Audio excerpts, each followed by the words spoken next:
to Liberia now, where tongues have been set wagging after the defendants in a high-stakes drug smuggling trial were acquitted following a trial. That's despite what many, including the government, believe is compelling evidence. The four men were charged with smuggling $100 million worth of cocaine into the country, making it one of the largest drug-related cases in Liberia's history. The court has also ruled that the $200,000 US that was seized from the men by the Liberian government be returned to them. Let's get more on this fascinating story now. I'm joined by Liberian journalist Rodney Sie. He's actually traveling in the United States at the moment and joins us from Tampa, Florida. Rodney, please give us some background into this story. Well, Peter, this is a very shocking time for Liberia. This is a case that when it happened a few months ago, the U.S. government had people on the scene of the arrest and the seizure of the drugs. There were witnesses, there were recordings, there were video recordings, everything. And so yesterday, when the court came down with the verdict, the whole country went in uproar because this is very shocking to everybody. So how did the jury reach this verdict? Because I'm told that's an open secret in Liberia. Well, prior to the jury going into session, the judge instructed them that if the verdict was not guilty, that they will have to, the government will have to pay the money back to the drug suspects. And this was a sign of influencing the jury in the sense of the justice minister, who told me this morning that he was very, very shocked about the verdict, that he's sad about it. He's going to, in fact, make an appeal to the Supreme Court and have the guys rearrested. However, we just got word an hour ago that the minister told me that they cannot find the suspects anymore. So probably they have fled the country. Because, I mean, not all those suspects were Liberian citizens. I think only one of the four who appeared in court was a Liberian citizen. I mean, it's got Liberians talking. It's also got the government steaming mad. What are people saying? Well, people are shocked. I spoke to a lot of people this morning. I spoke to government officials who are very concerned that this could have a bad light on the country's image internationally. I spoke to some U.S. government officials in the embassy in Liberia who told me, frankly, that they would try to arrest these guys to leave the country. And now that they left the country, I think that you're going to see a lot of international pressure on the government. This case was handled properly. In previous U.S. State Department reports, we've seen attacks on the government image regarding the judicial system, that it's not fair, that judges are being bribed, jurors are being bribed. So this is a case where it has a lot of international repercussions for the country. Indeed, you talk about international. Some parts of the street lights everywhere. The road correct, smooth. The only issue is going in and coming out. Two small sections. And we are working on making sure that it's done. Where was Honorable Joseph Boyka as Vice President when the Banga to Manipoma Road were not done in 12 years?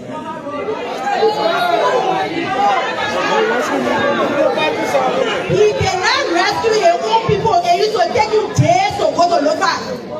Me, I come from there.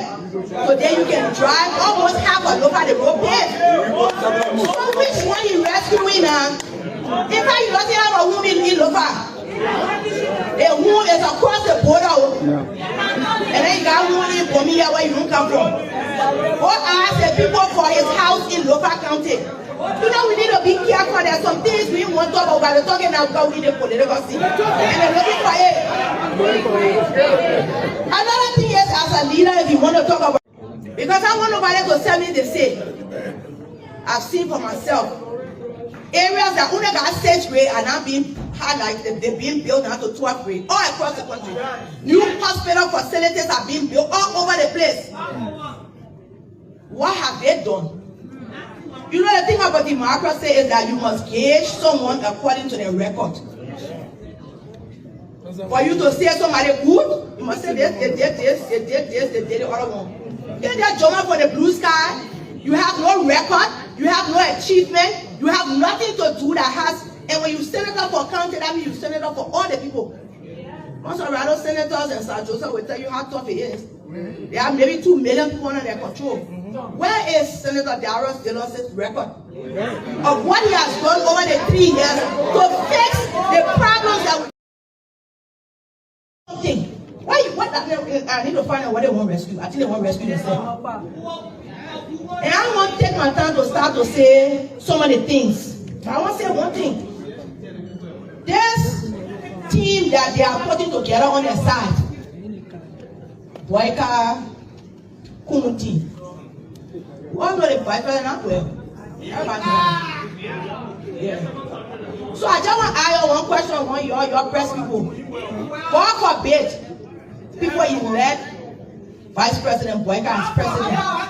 He died, who will be president? So we're going to make Prince Johnson president? That is a very critical issue.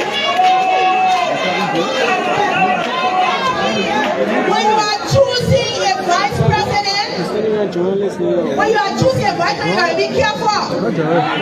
And you need loyalty. You need somebody that will support you at all costs. Even you know the person will say, I'm a chief. But you need somebody, if something happens to you, say the person can carry on. So that will come and go to Black Queen, so will come and get the presidency too. But it's that for you. You need to think about it. Stormy and everything is coming to collapse. She said, you'll be calm, it will be okay. Okay. Yeah. Thank you. Thank you. Yes. John Weir, in the first time he had made about 20 music. Hello? Hello? John Weir has made about 20 music. John Weir gets on the plane anytime he wants to go and stays anytime he wants to come back. And John Weir said it is okay. Yeah. If you give him second turn, he will make 30 music because he will say you were enjoying the first set of music.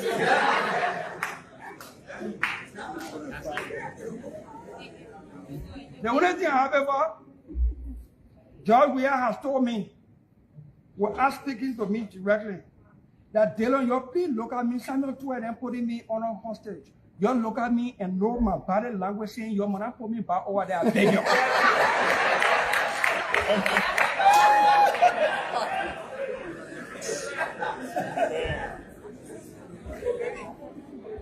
Let's rescue the man. Yeah. I will tell Nima to you. Nima that better going to tell the conscience. The two top senators of the country, including the father of the country, they want to hear from me. So I call upon all of them to join the Rescue One, JMB, Joseph M. Boyka, and whoever he will pick. If he picks for me, we will support. If he picks Kung, hallelujah, let everybody come out. This 28th day of the month, let everybody come out and fill the streets when the program will be held. That's what I'm calling for. We are not for President Weir. He's not a man of peace. He tells people we don't have political prisoners. That's true. But you may have political killers. Thank you. Thank you very much.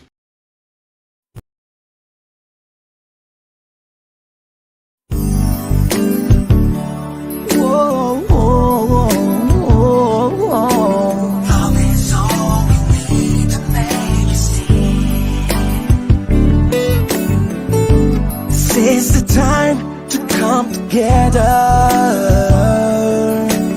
Keep life in your... No, I will go to the Senate. Because you know what? I see this. 2023, it will be Rick. Rick? Yes. What make you think so? Prophetically speaking, I'm a man of God. I'm a man of God. It's not something I'm seeing by this government. I say it will be Rick. By this government? By this government, to remain in power.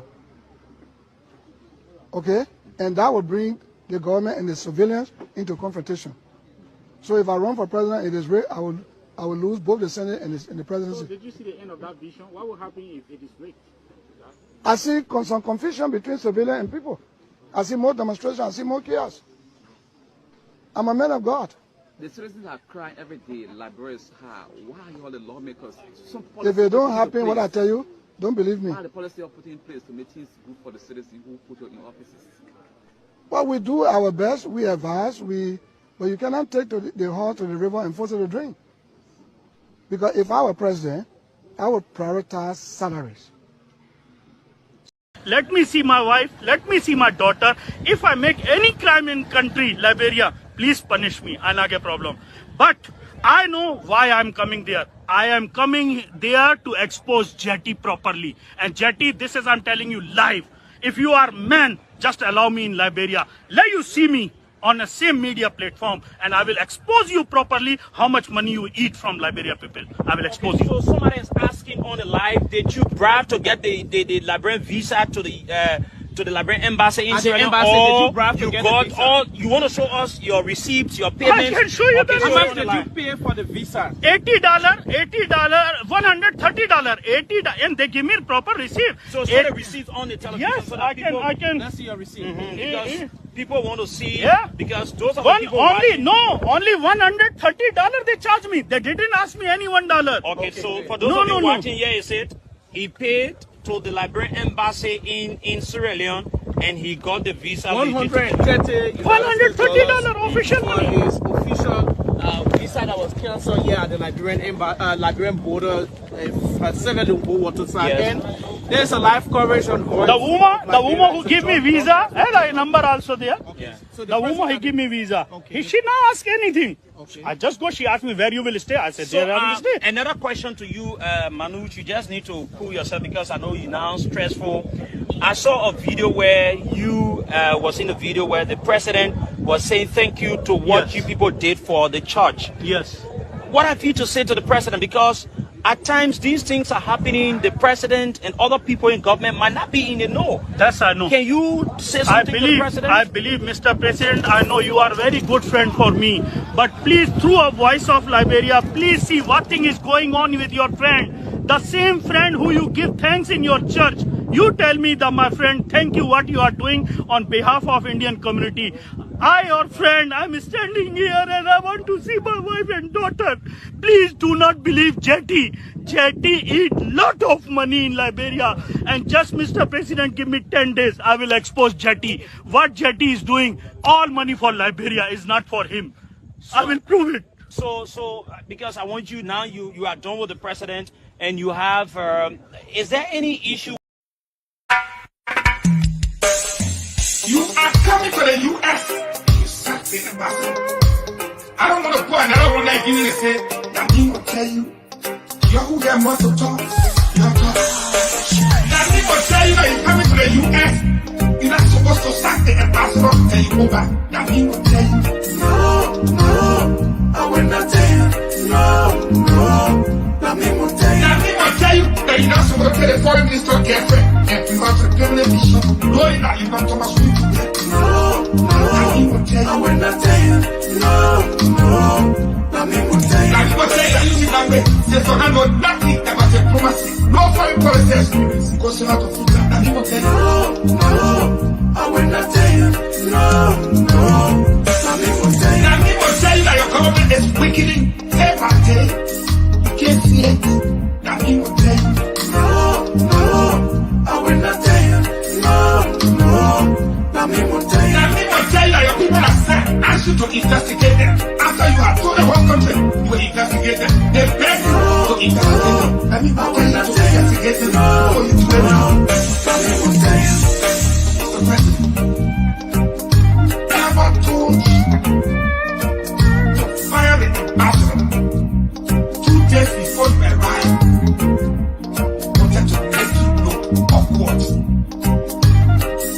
So, whoever you decide now, you see all it in the text.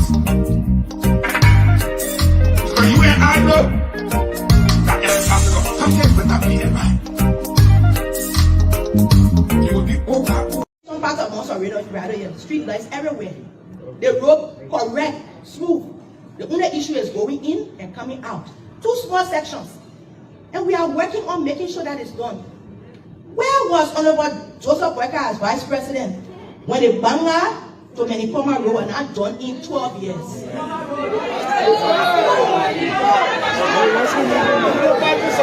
He cannot rescue your own people and used to take you days to go to local. Me, I come from there. So then you can drive almost half a loaf of the road paved. So which one you rescuing now? In fact, you don't have a woman in Lofa. The woman is across the border. And then you got one in Pomia where you don't come from. What ask the people for his house in Lofa County? You know, we need to be careful. There's some things we want to talk about. We're talking now because we need a political scene. And they're looking for it. Another thing is, as a leader, if you want to talk about rescue, you must get involved. Whole day, President, we are up and down. From one road to another road, to another camp, to another market, improving the lives of our people. What is the record of improving the lives that the former vice president has? In the fact that Madam Salim gave him plenty of leverage.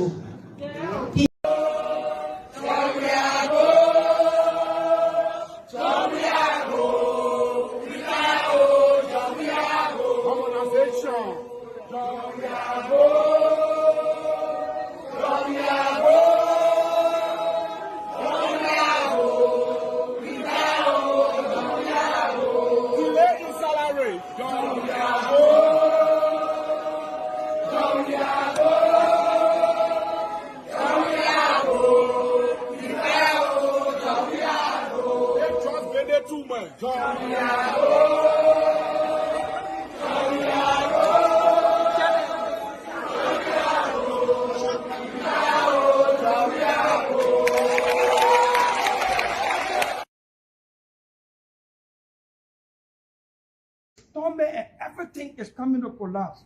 She said, you'll be calm, it will be okay. Okay. Yeah. So we are go, so we are go, so we are go, we tire, so we are go. Go, so we are go. Amen.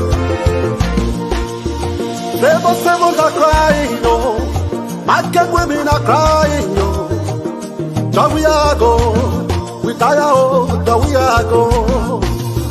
Innocent people are dying, yo. The students are staying home.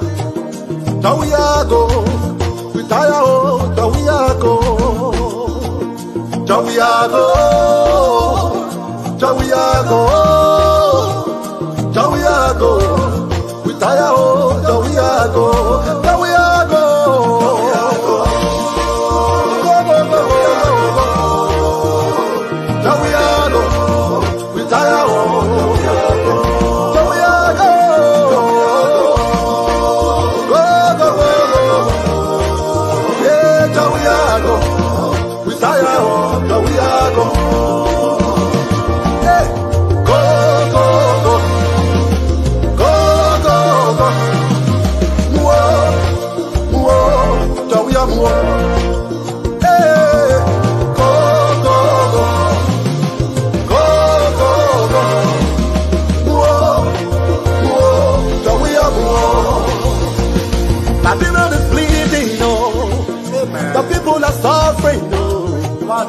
So we are go, we tire, so we are go.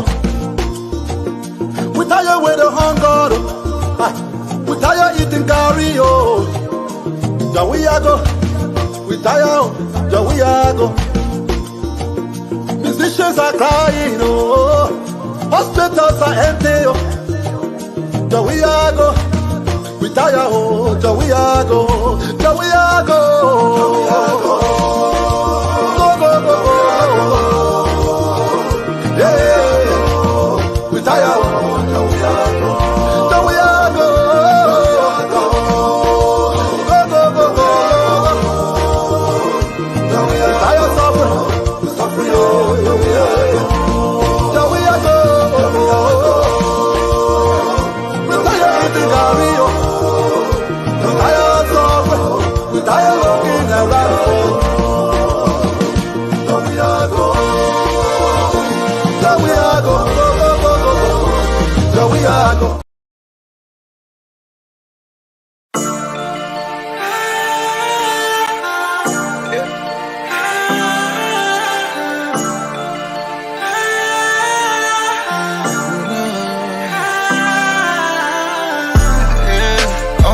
was catching cold.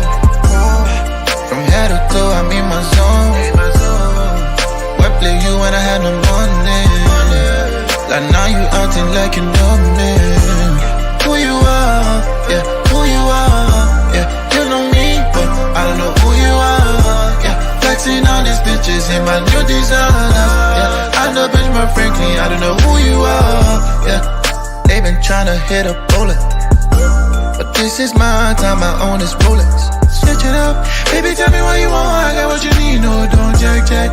Even though you wanna there when I was writing checks, yeah. I can ready put you on, I can show you what you want, yeah. Shawty want a threesome, I might do it for the fun, yeah. I can let her run around, get that pretty bitch her space. Cause anytime she come around, she know it's a holiday, yeah. I don't have to see an ID, I know who's my brother, I know who's my friend and me. I know all the on the call. I'm backstage, I know who's starting the show.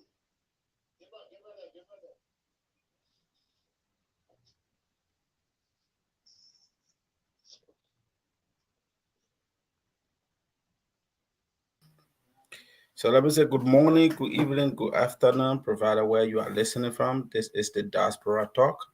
This I would like to welcome you to another edition of the Diaspora Talk. Today is May 21st, 2023, and we are pleased to welcome you to the Diaspora Talk. It's going to be another empowering, very much exciting and invigorating broadcast, and we'd like to welcome you. Today is the 21st again, the 5th month of 2023. By next month will be 50% of the year. So let me say good morning to my sister there from Canada. How is it there? I mean, what's the time? I know it's not easy to wake up early morning. I know it should be the morning hours. What's the time? 6:39. Okay, it's 6:39 in Canada. And in South Korea, it's 9:39 p.m. here. So we are climaxing the day while you people are just starting your day. That's the beauty. How's everything, my sister? Welcome to the show. How's everything? Thank you. Everything is good so far. The weather is nice. The 3 days ago, we're having some smoke. Okay. Wi-Fi, all right? Yeah. Okay.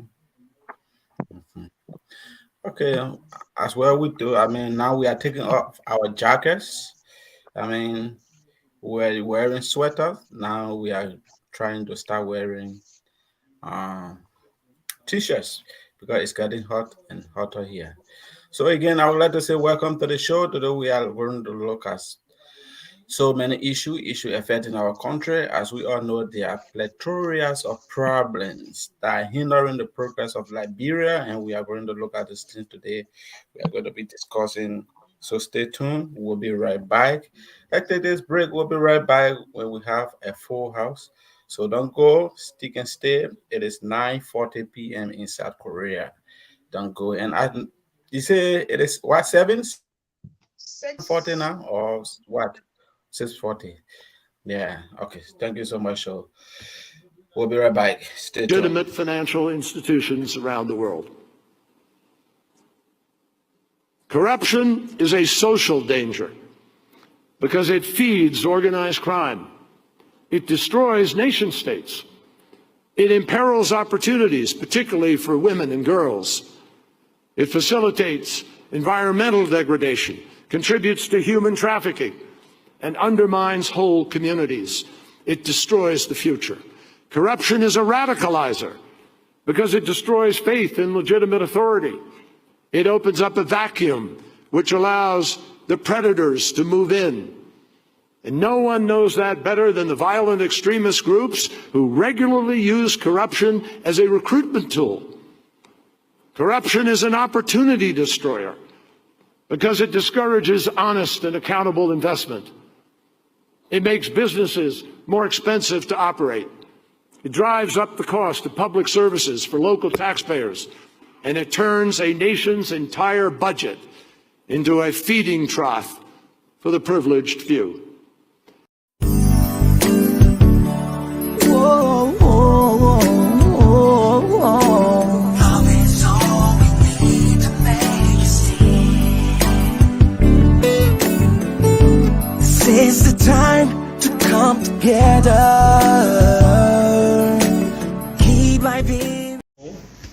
there was the issue of inaccessibility of registration centers. We saw far too many people having to travel long distances, especially in the rural areas, oftentimes only to be told after they had made a long and hard journey that, quote, the system is down, unquote.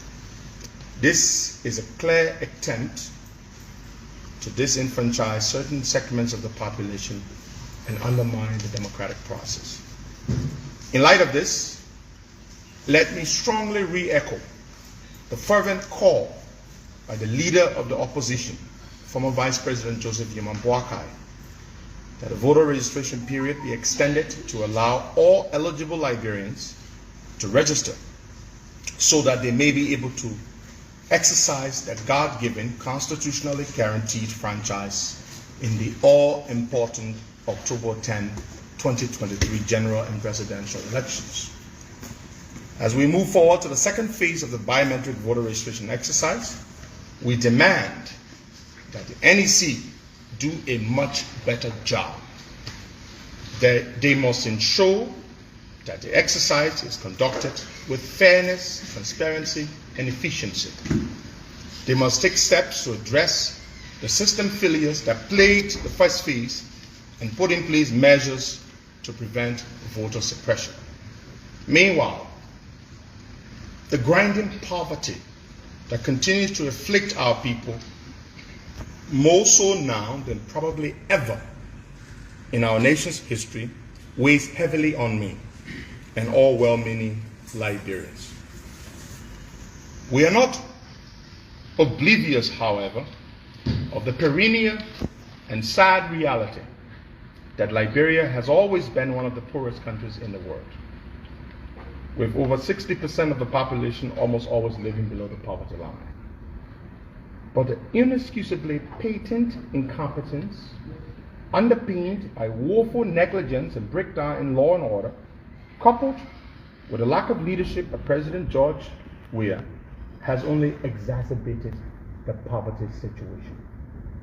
The widespread prevalence of our children on the streets selling candies, cold water, and biscuits, to name a few, rather than being in a school where they should be productively molded. Okay, good morning again, good evening, good afternoon, provider where you are listening from. This is the Diaspora Talk. This was we unbiasedly discuss national issues that concern our country. And I would like to say welcome again. If you are listening from Liberia, let me say good afternoon. It should be 12:45 p.m. there in Liberia. And Mama, what's the time in Iowa there? 7:45. 7:45, and it's 6:55 in Canada. So I would like to say welcome. It's good. This is a global platform. We are sitting in all part of the world, and to all our followers there from the UAE, Dubai, Oman, and other parts of the world. Let me say welcome. So we have significant portion of our people there in China and in Australia. Let me just say welcome to the Diaspora Talk. It's going to be another fascinating discussion. It's going to be another empowering, and I am pumped, very much excited to be on the show today. So welcome, CEO Chairman Maki, my man. What's up? Welcome to the show. Yeah, gentlemen, I'm good, man, but I'm just sorry my light. I'm having a little problem with my light. Yeah. I'm hearing myself, man. I think you have to call up the call in the chat room there because I think that's where the sound coming from. Yeah, you gotta hang up. You gotta hang up the call in the chat room there so we can be able to hear ourselves clearly. Yeah, I think it's okay now. So yeah, okay, gentlemen. So like we stated, there are plethora of problems, malaria of problems in our country right now. So and we are going to be discussing them. I see you. Are you going to kick it from your end? Are you going to start it? Going to start the engine from your end? Gabriel, you know I'm ever ready, my brother. I know, like a runner. Go ahead. Oh, that I tell you I'm ready, man. Go ahead. Yeah, I'm ever ready. Yeah, go ahead. Yeah, but anyway, That first day, welcome our audience, ladies and gentlemen. Today is Sunday, the 21st day in the month of May, 2023. And we are having a wonderful discussion on here tonight. I'm so sorry for the poor quality of light due to some technical, problem facing here in my own home studio. So just bear with me and hope that we can have a wonderful time. So good morning there to you in the US of A, and good afternoon in Liberia, good evening here in Korea. And in Europe, I want to say good afternoon also. Welcome to the Diaspora Talk. It is here where we discuss issues about our country and find a way forward. Our sister there in Canada, good morning to you, T Max. Good morning, also, and Gabriel, good evening. So we're going to keep the ball rolling right away. We have a series of things to discuss today, and hope we'll be able to touch everything. And I'm just thinking, if time permit us, we will definitely dive into all of the discussion right away. So before we go into our topic, let us firstly get a salutational message from our panelists into our audience. So let's start with you, my sister. Good morning there from your end. Yeah, what's on your mind? What's the salutational message you have for our audience? Good morning to all. I'm sorry for the. You are very low. Maybe you can help be a little audible, please. Good morning to all. I just want to say welcome on the show. This is the Diaspora Talk, where people discuss all the issues that concerning our country, Liberia. We are not here for joke because we know those issues are trading issues that will cause devastating situations in our country. So we come here to discuss it, and we want your input. We want you all to come on and give us your input, give us like and comments. We will always read your comments no matter what. If even the show time is short, we always honor our audience by reading your comments. So your comments is more important to us. You don't think you have to speak towards the Mac of your device? Because trust me. I don't know. Gabriel, you hearing her clearly, or if on my side, I don't know. Yeah, I have an earphone, so it's very sensitive. I can hear, but I don't know for other people because I have an earphone, so it's easy for me. I have an earphone. Okay. It's easier for me. So we can just say for those for all our let's say our viewers, you can easily tell us the feedback. Are we really audible from your end? Just let us know how is the reception from your end. Are we audible and visible from your end? We would like to know our reception. But I think she was audible. She was okay. I was hearing her. She was very loud. Okay, now to take all of our time. Go ahead, Christina. Let's hear what's on your mind. Then we will go into our. What's your thought of the happenings? Let's just hear that. Then before we dive into our topic of discussion, have you concluded or you still propounding? I did conclude on what's on your mind. Okay. So let's go to you, Gabriel. What's on your mind, my brother? What's the salutational message there for our audience? Okay, I would like to say good morning, good evening, good afternoon, as I have previously done to all our listeners. Let me say this is the Diaspora Talk. This is where we discuss issue unbiasedly. And I would like to say welcome again. We are stepping into a very crucial part of our existence as Liberians. So I would like to say welcome to the show. Election is coming, so there's the time you have to be around to actually listen to your most favorite platform to actually get to know who you are going to vote for or to make your own rational decision. Thank you so much, my brother. Thank you. Over to you, T Max.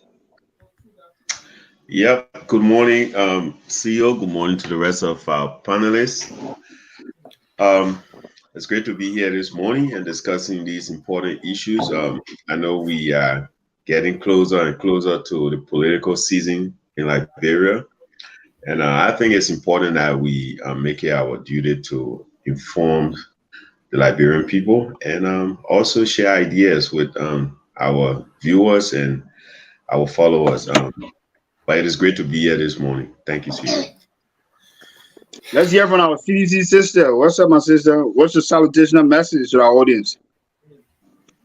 Good morning, ladies. Ladies and gentlemen, how you doing this morning? To our viewers this morning, we want you to stay tuned as we come in to deliver what's going on in our country, the positive and the negative. Yeah. Okay, that's very well and perfect. So, ladies and gentlemen, if you're just joining us, wherever you find yourself, this is the Diaspora Talk. We are discussing the issues of our country and finding a way forward for the better living condition of our people. So, gentlemen, I think I'm hearing a little feedback. If we have double monitor there, maybe we can have the second one mute. Yeah, then trust me, there's a little sound keep coming. I don't know if on your end, Gabriel, maybe you have to check your devices you have there. Just mute the one that you are just monitoring from, and then that will be better so we can have feedback. So, gentlemen, into our topic of discussion, we have series of topics here to discuss tonight. And like I said, I hope we will have the time to be able to go through all of them. So let's begin with our first topic here. We're talking about the convention that the ANC or the CPP just had in Nima County. We all followed, what exactly was discussed there.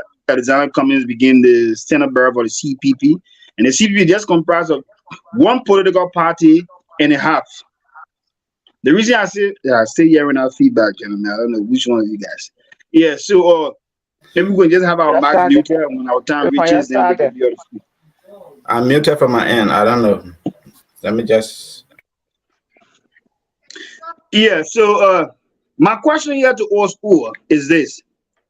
We all saw Alexander Cummings running after Jeremiah Kuhn. He was not successful. He also ran after Yomi Kanga Lawrence. He was not also successful. And now the person that is in the picture right now is Charlie Bronski. What are your thoughts of that new ticket? Because we have already heard about Rescue 1 and Rescue 2. The incumbent remain the same. What are your thoughts for the ANC CPP? Let's start with you, T-Max. Right now, the ANC CPP, it is already clear because we also heard statement from Charlene Brown. I mean, I hope I call her name rightfully, right? Charlene Bronskin, right? We heard a statement from her already, so it's already clear that she's going as a running mate to Alexander Cummings. And also a gossip too in the air that she's been settled with $3 million United States dollars due to some order, arrangement that she had, right, to arrange. So let's start with you, T-Max. What are your thoughts on that ticket, my brother? You think it's a fun ticket, or you think? I mean, let's hear you. Thank you, thank you, CEO. Am I audible? Loud and clear. Yeah. It's kind of a little surprising for some of us who are watching the political feed, but Charlie, as an individual, she's a very fine young woman, and she comes with a very strong background in terms of her education and her service to the country. She has a very clean moral character. So I believe in giving people chances, in my personal view, I think Charlie, she might not be that popular when it comes to the political landscape of Liberia. She might not have all the popularity and all of the numbers, but she's a very fine young woman. And I think as time goes by, she can get up to the ladder of making a lot of Liberians understand the kind of individual and person she is. But personally, I think Charlie is someone who is up to the task. I'm sure she's she's up to the task, and she should be ready for such a position. My downside is when you talk about the speculation on whether she was giving some money and all the rest of it. Well, just a minute, T-Max. Let us not go into the money aspect right away because we're going to go there, right? Let me just try to just make it a little bit interactive, right? You think it is a fine thing that Charlene Bronski accepted because we all understand that she was vying for the representative position in District 3, Grand Bassa County. So now she have accepted this whole vaccine or something, and that means she's not going to be having a chance anymore. Because trust me, if she wins, I mean, the ANC, we are not sure that they may even come second or they may come first in the election. So that means it is just a tested battle that she want to carry on. So you think it's a fine thing or fine decision by her to accept going as a running mate to Cummings, and then refusing the 10,000 people who petitioned her, to run as representative candidate for this October election? Well, thank you, CEO, for that question. I think Charlie, if she accepts to go as running mate to Cummings, I think she's looking at the future, in a sense that going as a running mate, even if you don't win the election, it puts you at a position where you have a big stake in the party or in whatever arrangement, the CPP, right? Because now she will be the second in command. If Cummings ever leave, it's possible she's taking over. So I think that's a big step for her.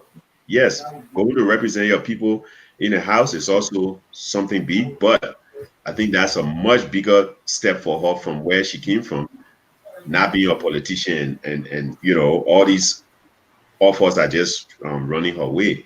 So I think she's looking at the bigger picture of it and also looking at the future of the CPP. Okay, let me hold you right there, T-Max. I think you make it very clear. We have to manage time tonight, right? You said, for you support, acceptance, right? So that's very clear.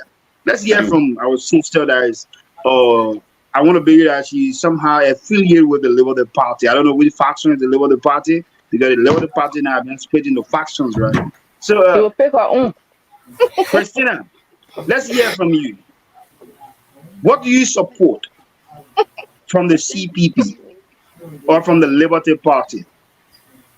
The question is, do I support Charlie Bronsky?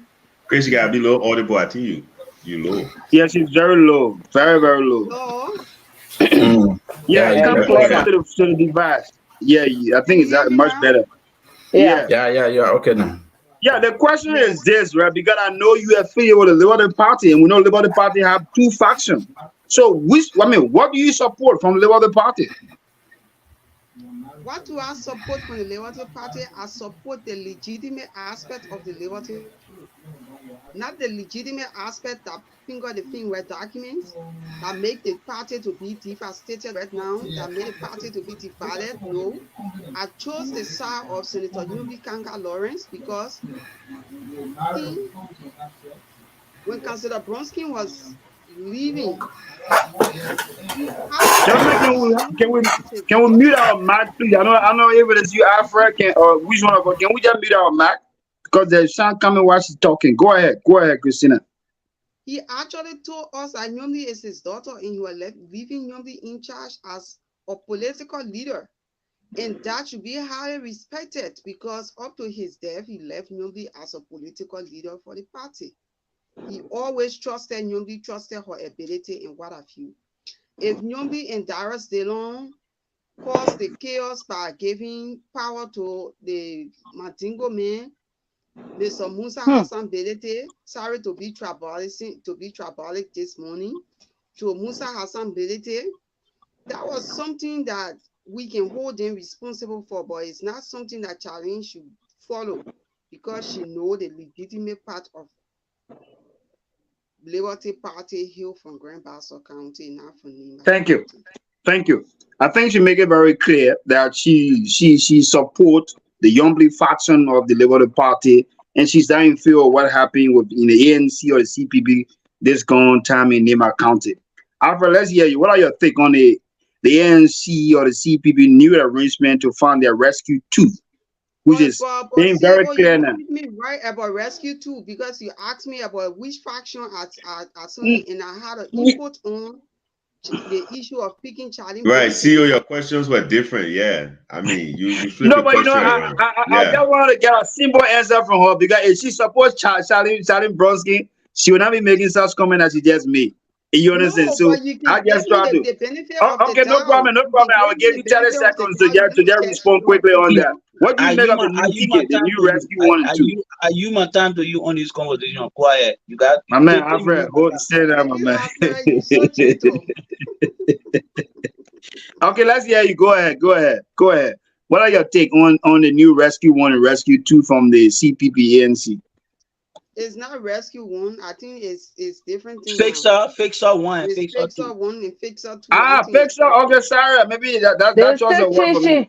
They Okay, still fixer didn't one even and come two. up to a decision yet. They're still confused around there.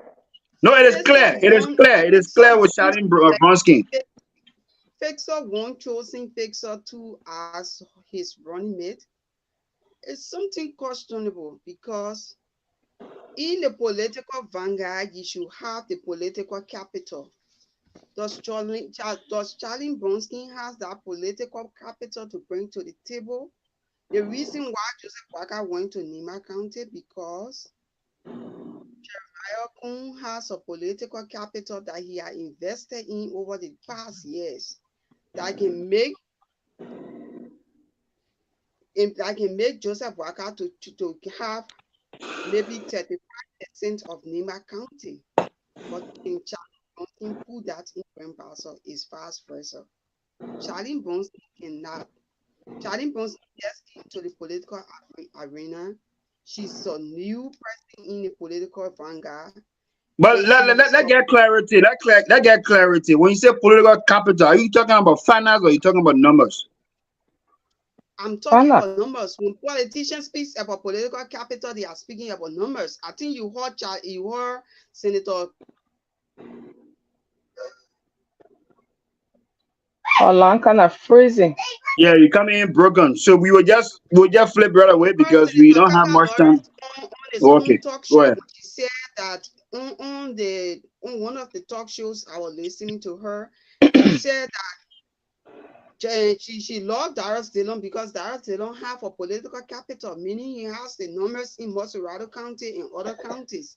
So politicians always chase the political capital because their investment is within the political capital of the people. So you must have that number. Charlene Bronski is educated, she's beautiful, but you don't have the thing that people claim she has when it comes to Grand Bosco County and Liberia at large. Okay, thank you. Alfred, let's hear you. What is your take on fixer one and fixer two? If I had the opportunity to sit with Charlene Bronski, I would tell her to run for District 3 to begin the process of, name recognition. She needs to have a name recognition. Now, if you move a Bronski from Charlene, she doesn't have anything. I would have thought that, I listened to her when she, in her long press conference, when she talked about, the reunification of the Liberty Party. And I think she having two faces. She talking about reconciliation, and at the same time she talking, say, if the people agree, I will go. Then you don't want peace. Because if you're saying that you want peace in a party, you want for the party to come back to the status that it had in the Liberian political scene, when you're saying if the people agree for me to run, I will agree. It means that she having confusion in her own camp. If I had the opportunity to sit with her, I would tell her, say, you know what? The Liberty Party is bigger than every individual within the Liberty Party. Liberty Party is government in waiting. And if you see Liberia as a bigger picture, I would advise you to run as a representative in District 3 and make sure you secure your win. Because that's what people want her to do. That's why they petition her to run in our district. And I'm very convinced that if she run in the district, she will win. But if she decides to go to Cummings, I don't hate Cummings, but Cummings made a very big political mistake by allowing himself to be used by these so-called American Liberians, the highly elite American Liberians that have surrounded him, plus the one that in Liberia that surrounded him, that confusing him, and made the decision that he's making today. Mr. Cummings would have become a very good vice president and a very good president in 2029. Thank you. That chance has been taken away from him, and I don't think Charlie Bronski can rescue him. Thank you. Have the number. She does not have the number. Who knows Charlie Bronski in Buvakande, Grand Kemakande, Sano, or places like Maryland County or Grand Chile? Who know all that? She can put a number. Okay. She doesn't have the number. Thank you, Alfred. Thank you so much. Thank you so much. I think you make it very clear that Alexander Cummings could have been the vice presidential candidate Joseph Walker instead of what they are forming right now. So I think that's very clear. So let's hear you then. My sister there, Mercy. Then we'll go to Gabriel on this line. Maybe we'll take one more comment from every one of us on this whole Charlene Bronski and that of Alexander Cummings. Maybe I'll ask a question and see if we can dive into it for 1 minute each. We'll go to our second topic. So Mercy, you are a strong CDC woman.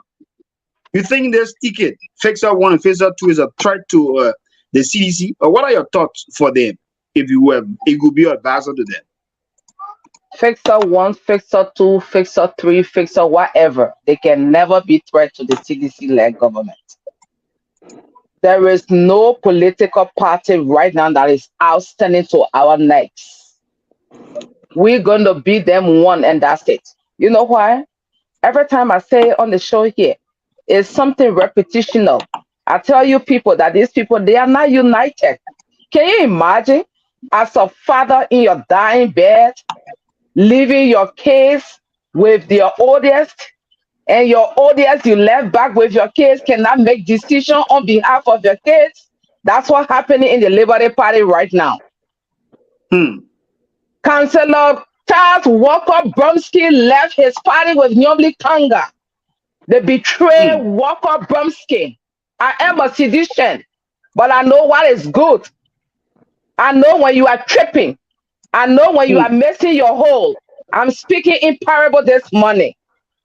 Liberty Party have betrayed. They let Walker Bromsky, even though he's dead, but trust me, his legacy have been put aside. His legacy have been sold. His legacy have been violated and disrespected. The opposition don't have a say in Liberia. They cannot make the sedition. CDC is up to the task because we are united. We go for what the best. You betrayed your father, your godfather. Thank you. I think you make it very clear that what is happening now in the Liberty Party, well, the Yombi faction or the Billy faction, they are betrayed their forefather, which is we will consider to be as an communist. Your point is well taken. That's very clear. Let's hear you, Gabriel. You know, you are a strong supporter of Henry Pedro Costa, and you somehow empathize with Joseph Yman Boakai. You think also this Fixer 1 and Fixer 2 is a threat to Rescue 1 and Rescue 2? What are your thoughts for them? Okay, thank you so much, CEO. That's a brilliant question. But here is what I will have to say. I think Cummings is inadvertently paving a way for his own defeat. And I think it is politically inexpedient and very unrealistic to think that, Charlene Bronski going as second to Cummings, who didn't even reach 8%, who didn't even get 8% in our previous election, will be a threat to any key political actor. Let me tell you something. I respect Charlene Bronski. There's no dark cloud hanging over her head concerning corruption. She is untainted. She is unblemished. She has nothing like a dark cloud hanging over her head. But Gabriel, have you carried on a personal interior or exterior audit on Charlene Bronski? You can just come here and say that, Gabriel. If that were the case, just make your point. Charlene Bronski is already into the public space right now, and she's seen as a threat to so many people. But there are more information about her coming up now that we have on our table, Gabriel. If she had any dark cloud or anything in her cupboard, on this calendar in her cupboard, now it would have been out. But Gabriel, one thing you understand. Let me just wait 1 minute. I will give you the time. Don't worry. One thing you understand is this, right? The board. She's on the board of directors of the IB Bank. and we get to understand that this bank have been in support of all of the concession and agreement that have been signed in our country. Those bogus agreement that we all frown on from the past government up to the present government that still continues. And Shadi is sitting right on the board. She's serving in the position of Alexander Cummings. So trust me, the board the board of that bank have been making some decisions on those arrangement or those concession agreements and what have you. So how can you say that when at the end of the day we might be able to dig out and get the understanding there was some conflict of interest? The first thing So we you should cannot put your understand, neck on chopping board for this later, my brother. I think it is important that you make your point, but to say there's no dark cloud when, trust me, more information keep coming up. I'm telling you, I got more on my file right now and more to come about tomorrow. the last time I ever checked, and I haven't seen a ruling from any court that had indicted any board of RB Bank for carrying on any sinister or clandestine activity within our investment sector. No. It's because of politics people are coming over there. And what's the essence of is it bad to serve on the board? It's not bad. To be very realistic, to be very fair, Charlie Bronski has been an unblemished person. She is ethically aligned. I mean, there's nothing hooked to her. I haven't heard of that. But here's where Kumi made the mistake. The power that the lady Walker Bronski had, I cannot arrogate that to his daughter Charlie Bronski. Charlie Bronski is just stepping into the political field. She is still a newbie. Charlie Bronski has not even been tested. She has not even been tried. She has never ran for any political position. She's a newbie. She just stepped in. I mean, so Kumi, who is also surfacing, Kumi, who is also being suffocated within the political environment, where he is trying to make himself popular, known, and he also go for someone like a newbie and bring him to be. I mean, this is a political suicide. That ticket is no threat to Erie George Weah. That ticket is no threat to Face or Two. It's a political suicide. Charlie Bronski is ethically correct. But like my sister said, she does not have the political capital. The only thing that makes her significant is because of the name of Bronski. But her personal political record, I mean, there have been nothing. I mean, it's zero. What can you prove to? And the reason for we said more people think that she even win in Barca is because of of a follow record. Because of a follow record. So I think if Kumi were to go and pick Boto Kane from Bapolu Kante, the senator that female from Bapolu Kante, at least you are going to make some sense. If he were to choose Darius Dillon, who has been tested and tried. Look, let me tell you something. Kumi himself is not popular. Kumi himself does not put any threat to anybody. So why would you take someone who is a newbie who does not put threat to anyone? That's double negative. I mean, he just handicapped himself. It's a very wrong decision. Okay, thank you, Gabriel. Thank you so much. So let me get my little 2 cents on this topic. Then I got a very brilliant question to ask, or then we will be able to dive into that quickly, right? The thing is this, right? I think one thing that I want to take into consideration is that the opposition are not doing well for themselves. Instead of the opposition trying to, battle the incumbent, but they are battling one another, which of course is not fruitful for them very self, because we all understand, or we all know that our election normally go to second phase, right? And when you go to second phase, opposition will need vote from one another. They will have to march, because they are all coming out to make us to understand that the incumbent is not doing right. They want to get every one of them goal is to get an incumbent out. So that means in second round they will need one another. So trust me, with these things that are happening right now, how will I decide to give my vote to you who denigrate me all of the time and feed I'm less important? Mr. Cummings is a political leader for the ANC. Now he's a political leader for, how you call it, the CPP. And Gabriel, let's get it very clear. You are strong supporter of Henry Pedro Costa. Your thought were for Joseph Braga to pick Costa as his running mate. But you got discouraged, you got frustrated because what? Joseph Boakai did not pick Henry Petro Costa, who you support. Well, I want to eat out frustrated. You probably get your toy. So at the end of the day, everybody will have their own personal opinion. But I think what we should understand is that with the leader themselves, right, the political leader, they have to choose the person they want. So if Alexander Cummings going for Charlene Bronsky, I think that's his prerogative. He knows the reason why he decided to choose her. And you see, when I tell people that our politics in our country is very, very trouble, people want to take it into different consideration, right? They want to think that you somehow, a trouble person and XYZ and blah, blah, blah. We know the Bazolian are the second popular dialect in our country. The first is the Pele people. Second is the Bazolian. You find Baza people in almost 3 to 4 different countries in our country. They are in Magibi.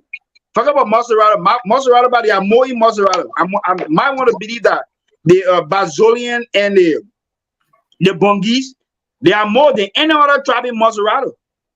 So the Bazolian are in Riverside, the Bazolian are in Magibi, they are also in Grand Bassa, and they are in other counties too. So it's a strategic politics in our country. Tribal one too. When you go to those areas to get a running mate, you get more votes. Bronsky did the same.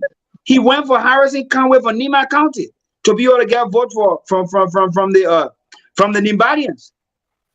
Your political leader, Gabriel Bernard-Ure, he also went to Nima County to get a running mate.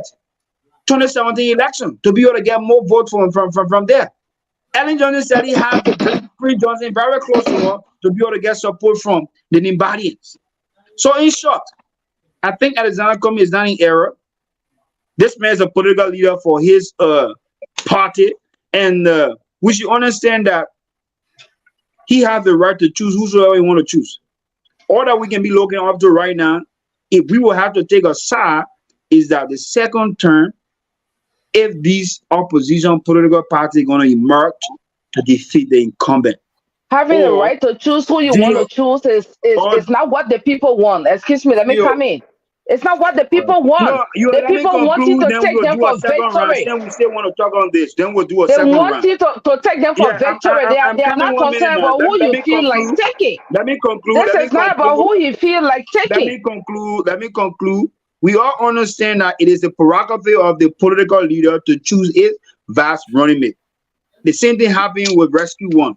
There was a lot of story in the corridors about who he going to pick, and at the end of the day, he picked the person that he wanted to pick. A lot of people have problem with it. The pastor people, they say, well, oppositions always have blah, blah, blah, blah, blah, blah. They are not even united. So my second question now, let's just go around quickly. We can take 1 minute each on this, then we'll go to our second topic.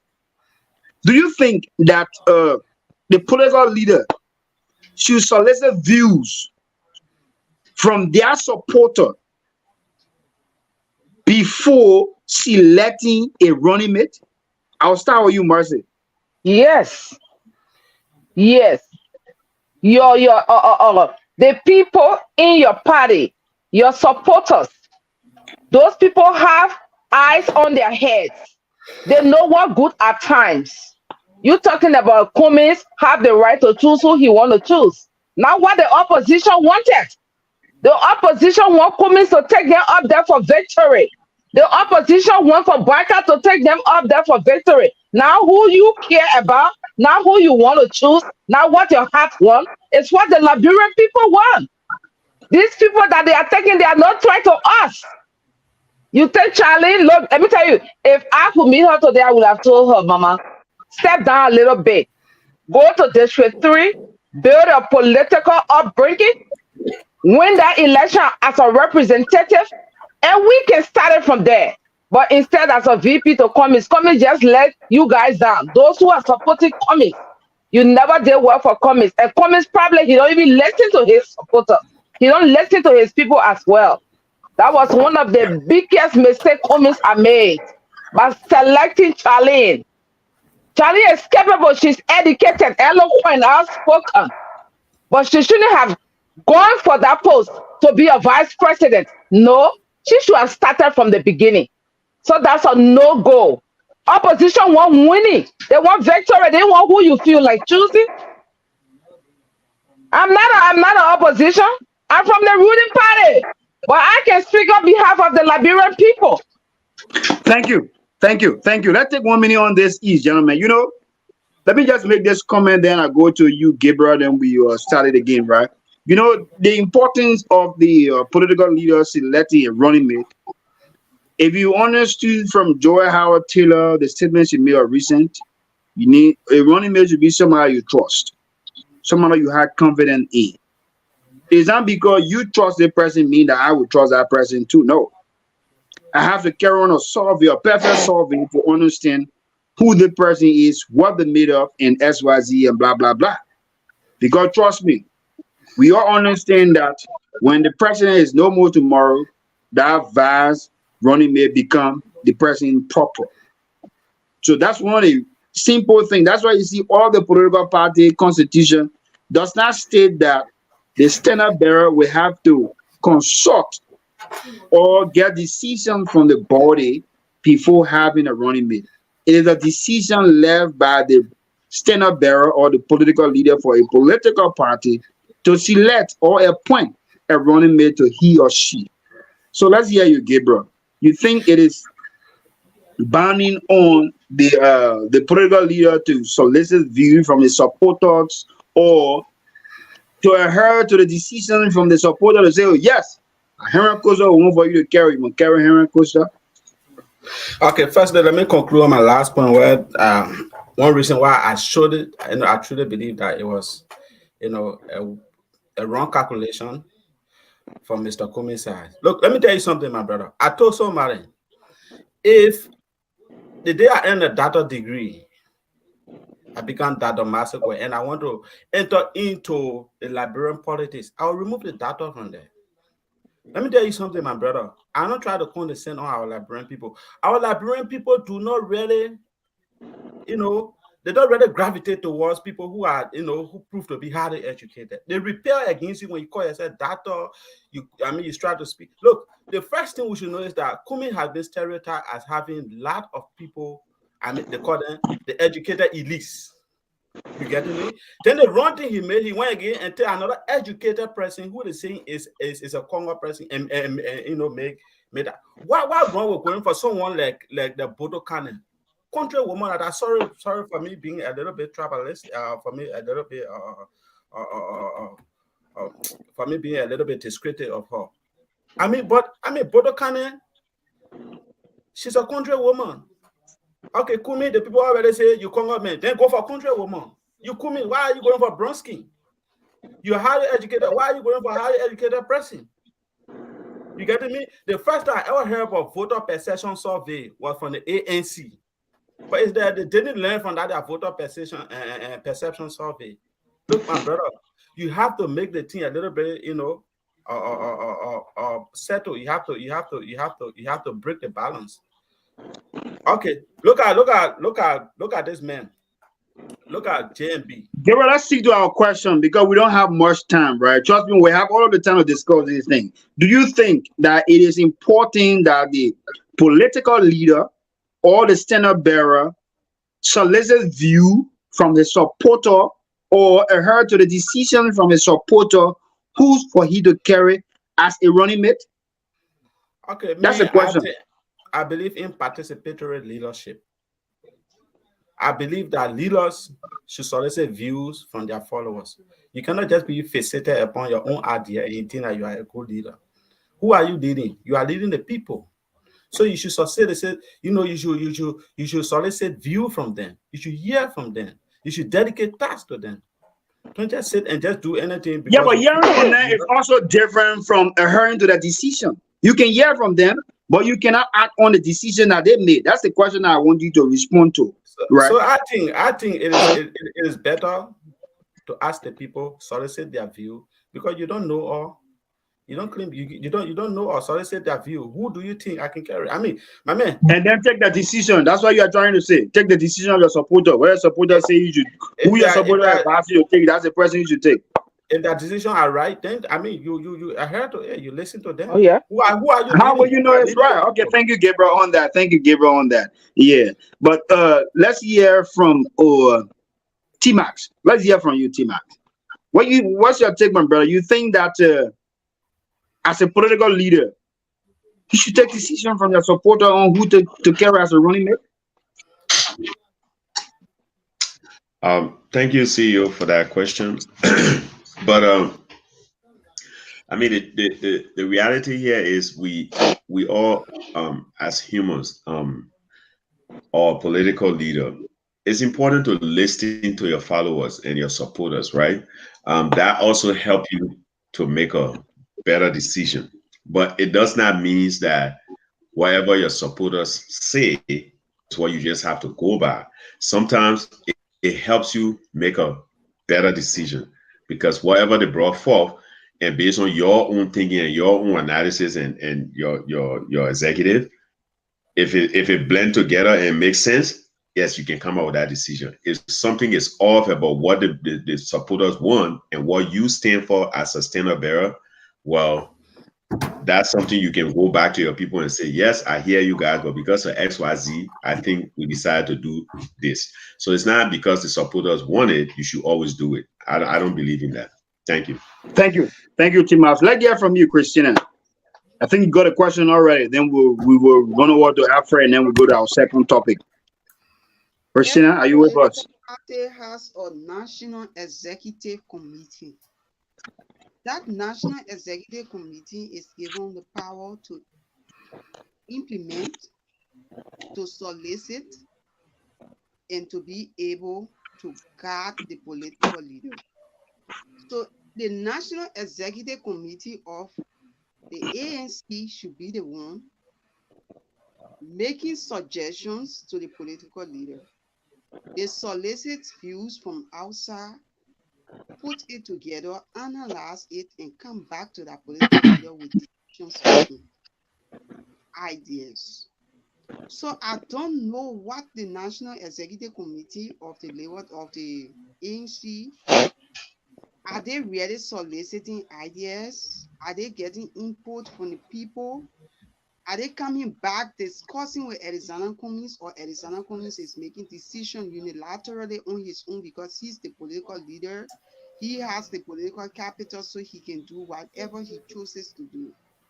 That would be my question to Mr. Alexander Cummings.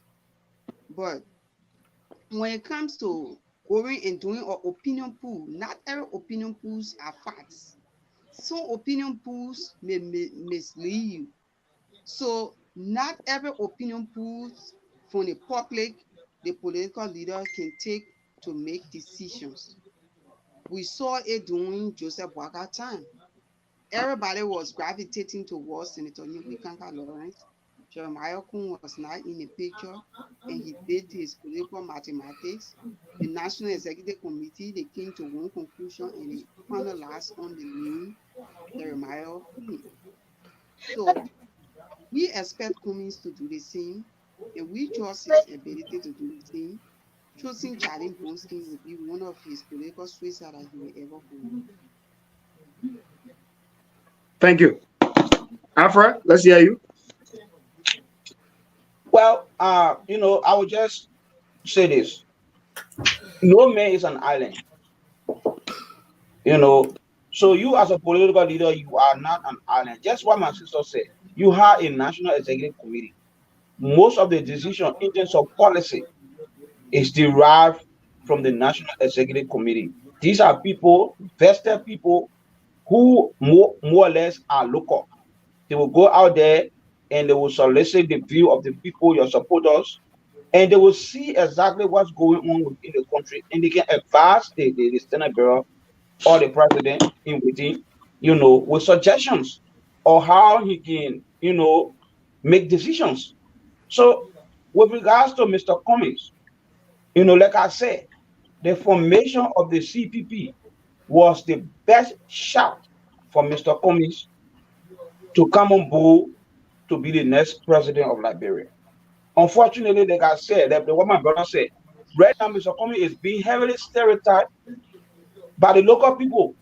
They see him as a Congo man and going to take a bronze king. The people see that too also as a Congo king. So people, the local people, the local people, our politics is heavily troubled. is heavily troubled. That's African politics. If you want to navigate through that, you have to align yourself with that trouble thing. If you really want the people to come to your side. Now, if you look at Kumi whole list, all the people that surround Kumis, you find this highly elite Liberians that are very condescending, that are very, very condescending to the people. Look at the list of people that are around Kumis.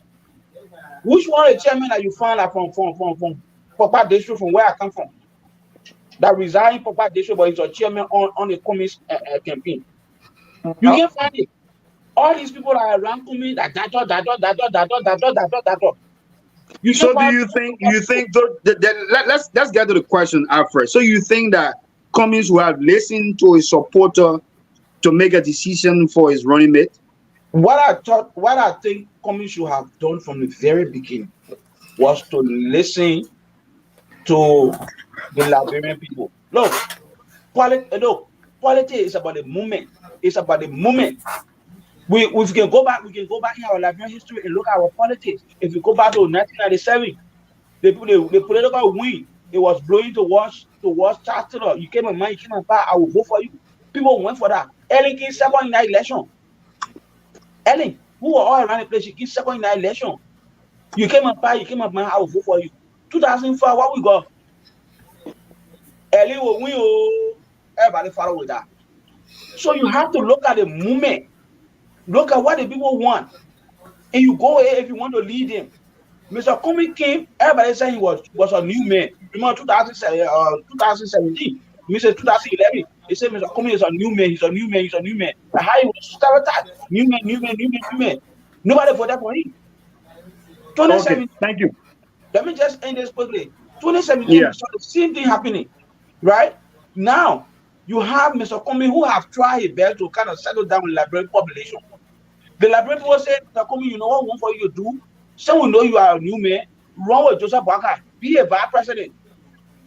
The so-called educated Liberian people in America, the one that follow behind Kumi, they're confusing. Don't do it. You too educated. Don't do it. Don't do it. That man, you were vice president for here. Why you there? You do nothing here. Don't do it. They confuse Mr. Kumi. And today, see what happened with the CPP. They tear it back. Thank you. That is the mistake that Kumi made. Thank you, Alfred. I think when you're talking about tearing apart the CPP, you cannot blame Alexander Cummings for that. We will have to blame the ALP. Yeah. So on that aspect, for the record, you cannot blame Alexander Cummings for the split. For the break. Mr. No, I'm coming, Alfred.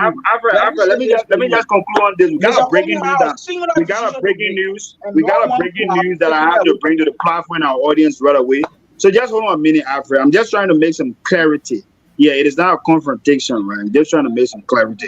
We all understand that Joseph Yuma Braga was the chairman of the CPP when the CPP broke away. So he had control of everything. Alexander Cummings was not the one that went to court. There was Indo issue that they could support Indo. And then trust me, at the end of the day, they wouldn't have gone to the court. So, gentlemen, there's a breaking news. This breaking news, Alfred, can you hold on, please? Alfred, we'll come to that. Don't worry, my brother. We'll come to that. Trust me. You'll be here for all the time to make all of your point on that. I'm just trying to make some clarity, and I think we all understand the clarity I'm trying to make. You know, but I think if you ask somebody a question, you should let them answer the question and finish with the question. No, Alfred is already clear. He just tried to place an allegation on Alexander Cummings about the breakaway of the CPP, and we all understood how CPP came about breaking away. But I got a breaking news here, right? I was just trying to make a clarification on the statement that Alfred made, because for the sake of the public, that's what I make that statement, right? That's what I'm saying. It's not a back and forth confrontation. But Alfred already made a point, and trust me, he's entitled to his opinion. Gentlemen, there's a breaking news. And that breaking news that coincides with our second topic here that talk about national security for the October 2023 electoral process. Yeah, Duladura now has what it takes, for to conduct a peaceful okay, let me just try to paraphrase what I'm seeing here from our, is Liberia able to conduct a peaceful election? Can we fully depend on the CZ government to provide security for all?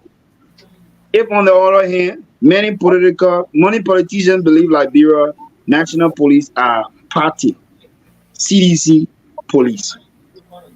Gentlemen, there's a breaking news, right? And it coincides with the security aspect of our election come October. We have a few months from now to October. And we're looking at the security aspect, very important. I'm just getting some information that Prince P.Y. Johnson was chased off the church by CDC MPP youth wing within the CDC. Yeah, find your own church. I'm telling you, I'm being very frank. And Prince Johnson bodyguard threatened to kill. It's very clear. Maybe you got to see it in the next 1 or 2 hours on social media. He was chased off his church premise by MPP youth wing within the CDC. And my brother, trust me, man, this is sickening for our country. Joy Howard tell us she make a statement, this going down, denigrating Prince Johnson, and Prince Johnson decided to do a response. We all know our president of our country, when he go on a pulpit to preach, instead of preaching, he will carry gossip. So why can't you leave this senator alone? If he had a problem with it, man, try to take him to the law. So why would a group of guys try to put themselves together and go at this man, church premise to, chasing out the area? They had to leave. That's the information I'm just getting right now about Prince Johnson and his bodyguard threatening to kill. And trust me, this bodyguard is there to protect the life and property of his boss. So anybody try to harm him, he will definitely defend. So that's a question, gentlemen. Election is very close, man. Let me start with Martin. Yeah, you being a citizen, but I know you are patriotic Liberian. This part of politics, this part of political party.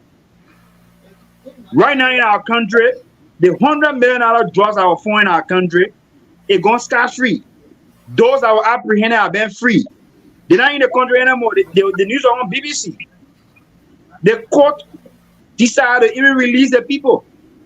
Money that was taken from them, gave it back to them. And now, among those guys, there were 3 foreigners and 1 Liberian. You cannot find a foreigner anymore in Liberia anymore. That whole drug case now is just gone. There's no here, no take. Weapons also was found recently in our country. We got a few months of election, man. Trust me. Is the election going to be conducted free and fair? When Prince Johnson will be attacked at his church for speaking? When the vice president can do the same? When the president can carry gossip in his charge? Trust me, man. Is this election going to be free and fair?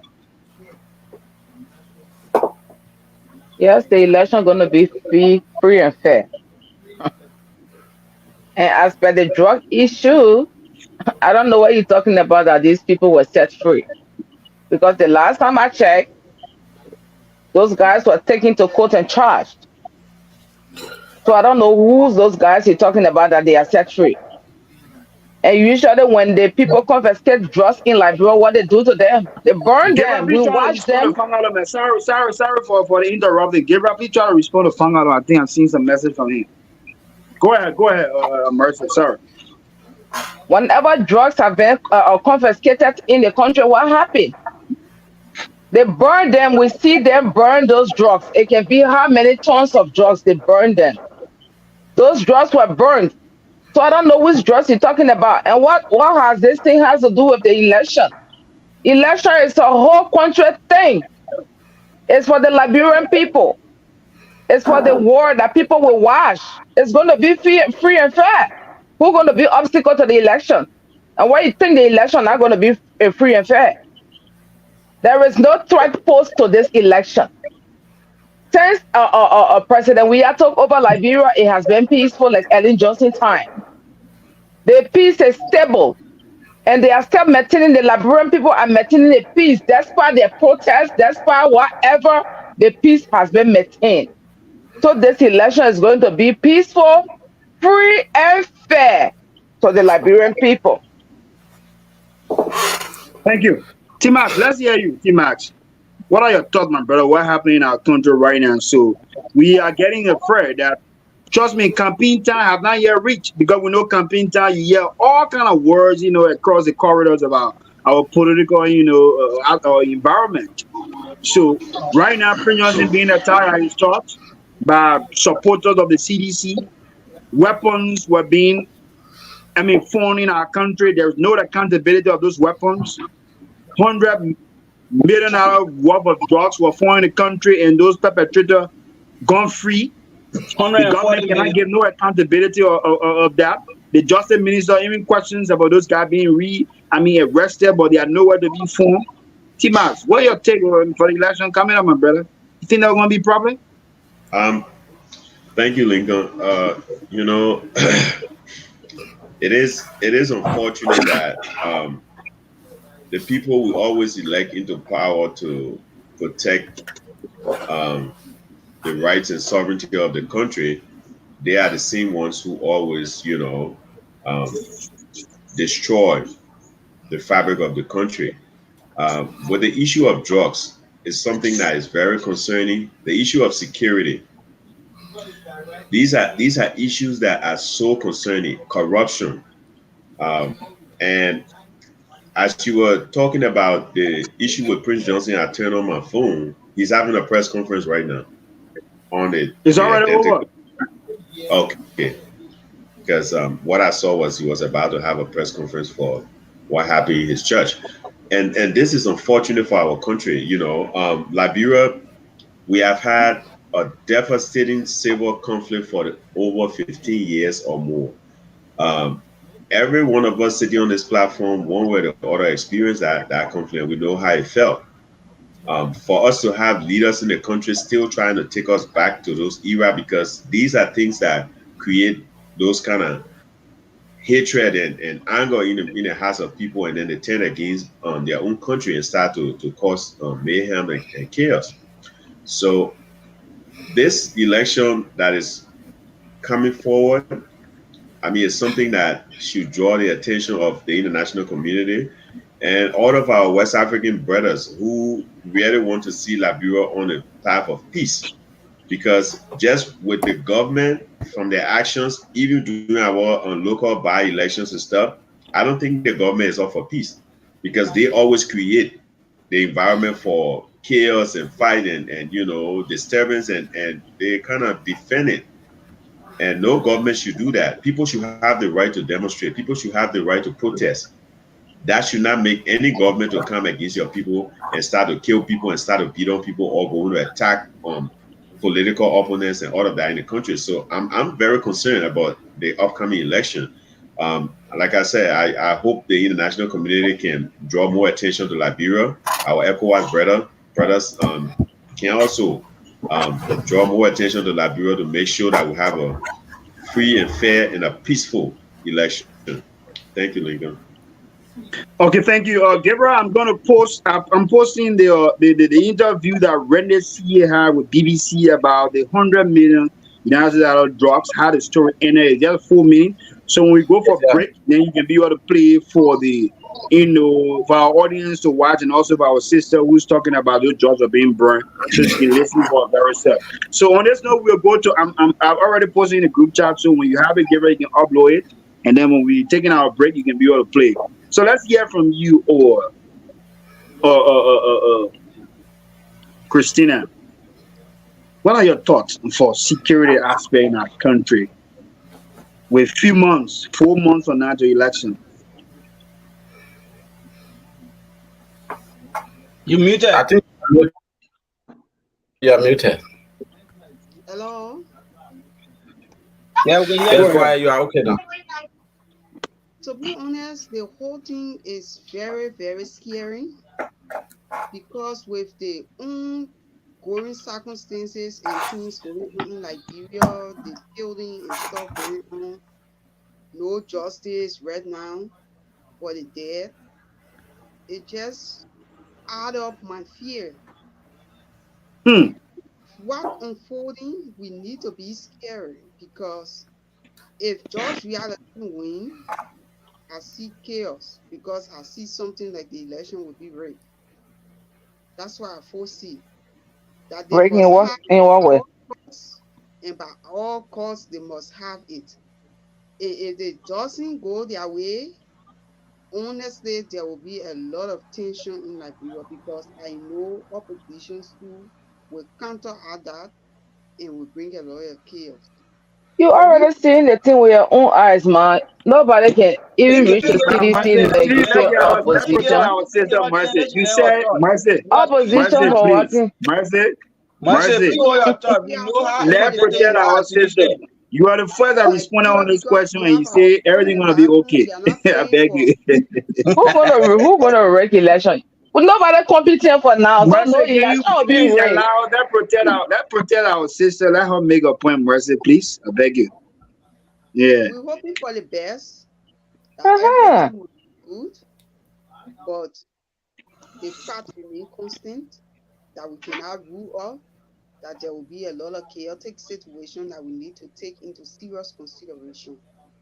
But the issue of Prince Johnson is fearful because if a man can be chased out of his own premises, out of his own church, it's something that we need to look at.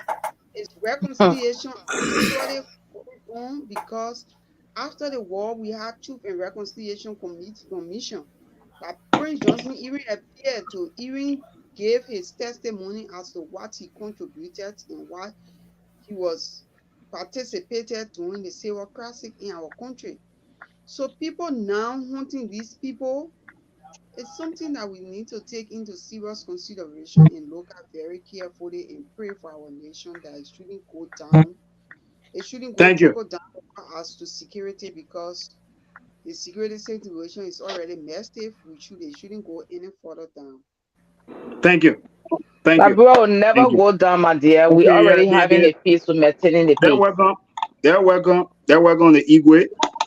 You don't Yeah, even the have Lima nobody, County no man, I political got the party GC man law. competent to CDC right now. Fangala, So welcome to why the would show. Okay, CDC let's go. rig the Gentlemen, we're running election? out of time, right? Mercy. You won't do that here, please. You won't do that, Mercy. We beg you. You won't do that. Oh, yeah, you want to do that, trust me. We will attack Well, you you here. need to. Oh, We Yeah. but need there to is no let know. competency right now. So, The entire country, there is no so, political party that is competent. so please, So please there hold your is pose peace. Please, no threat to the election. The election will please be hold your peace, peaceful. Mercy. Please hold your peace. That's your no, Mercy. Libra, That's your please opinion. leave them with my Remember, let's leave let's them get with to myself. understand something here, right, gentlemen. Everyone of us, we are entitled to our opinion. We are all from Yeah, I Liberia. know. Yeah, so I mean, don't feel offended when somebody is making their point, about how they feel about the country. So let's hear from you, Gabriel. Then we go to Afra. Then we come to you, Fangalo. Then we take a break, Gabriel. You play that video But for us. y'all can work on me, sir. What kind of I people just this? let's work on the Igwe, Welcome, the bro. Nimbalian Welcome. who have the It's just GC man look. disturbing beyond there. Bravo. Come on, man. So Gabriel, I mean, Yeah. with the breaking news right now, Prince Johnson was chased out of the church by MPP youth wing from the CDC. I mean, this is just a I knew preview. CDC knew you're going to be attached. Every little evil CDC. CDC But saying it's they're going to doing MPP. nothing. No, my sister, stop betting here, man. Let discuss now with clear Oh, understanding. but Is you're the MPP quiet, not man. part of the coalition for democratic change?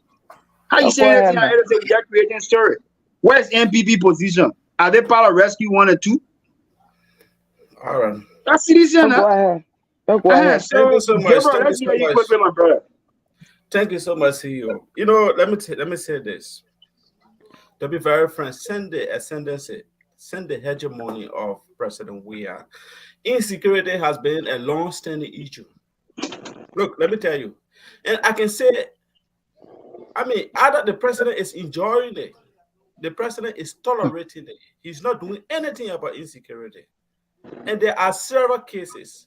Look at the issue of Patrick Selulu. That little boy was dragged and beaten only because they went to exercise their constitutional right to protest. Seditions are very, very much intolerant. And their intolerance is brutal. Look at, let's say, Prince Johnson. When Prince Johnson decided not to carry a CDC, look at how they were roaming all around Ganta, disturbing. Just jumping into people meeting and trying to disorganize things. Look, let me tell you something, my brother.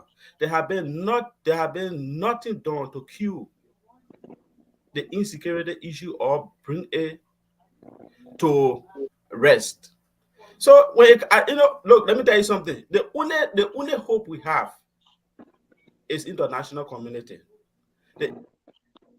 Because right now, let me tell you, in Nigeria, the international community or America is trying to sanction most of the people that were involved in the rigging of the election. I think that should show a sign to Liberia. That's the only thing that will intimidate them. I see a with a high level of intolerance.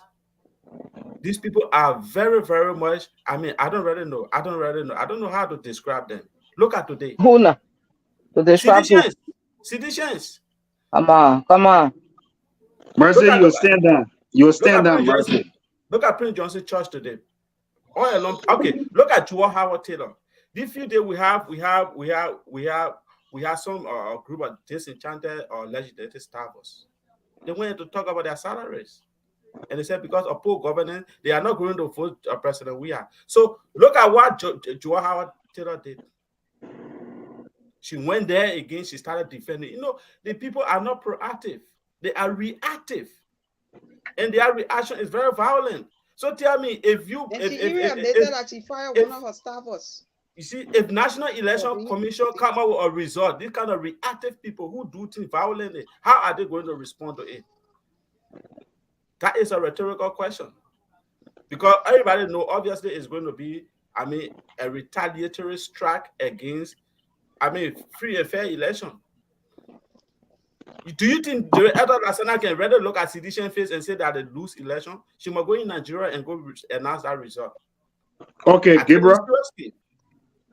Thank you so much. Thank you. Brother, let be able to, trust me, gentlemen, we have time press and I will be able to manage the timing, carefully here.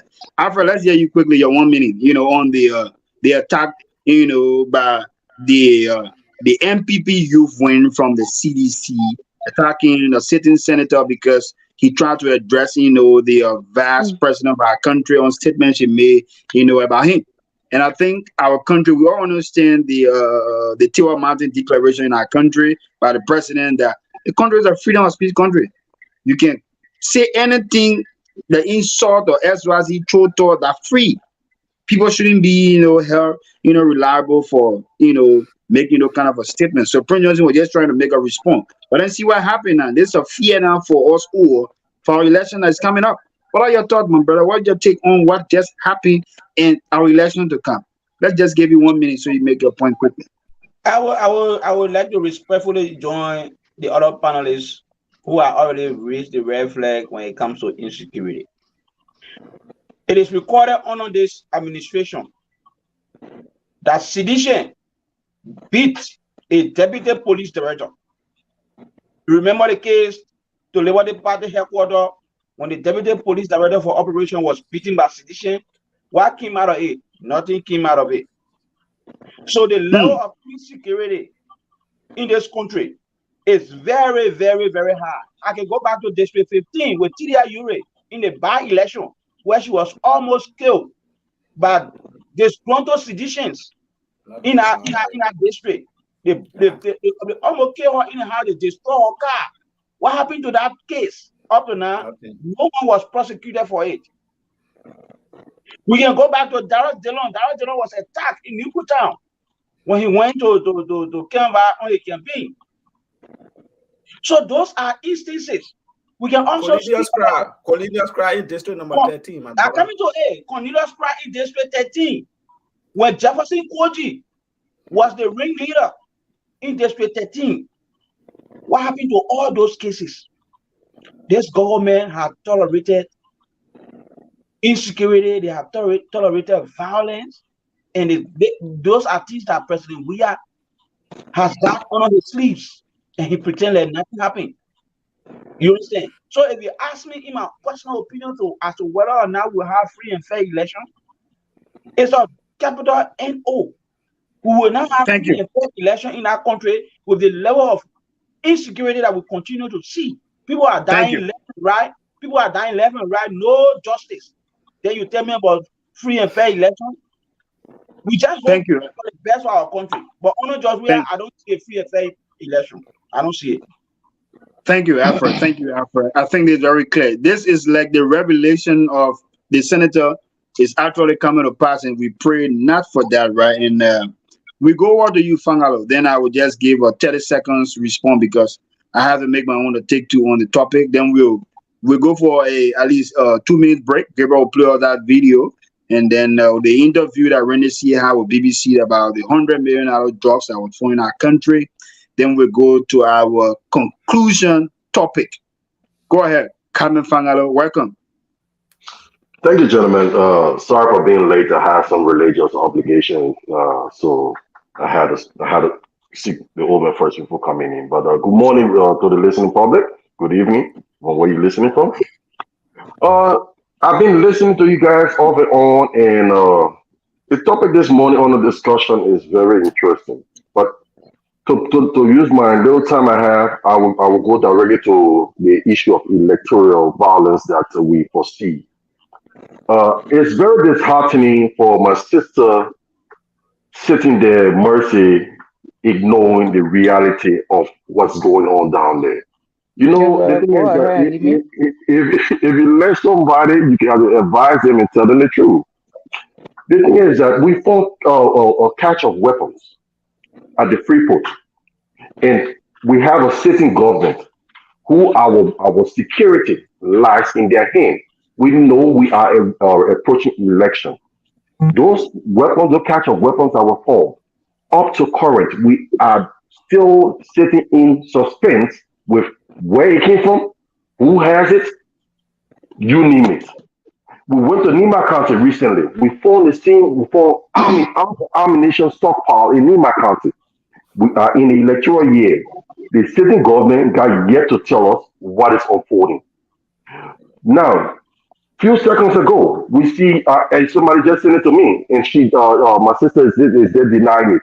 Youth of the ruling party going to the sitting senator church and standing out there with the beret and stuff, say they are demonstrating or whatever the case may be like. And then you tell me that you don't foresee high court or rigged election.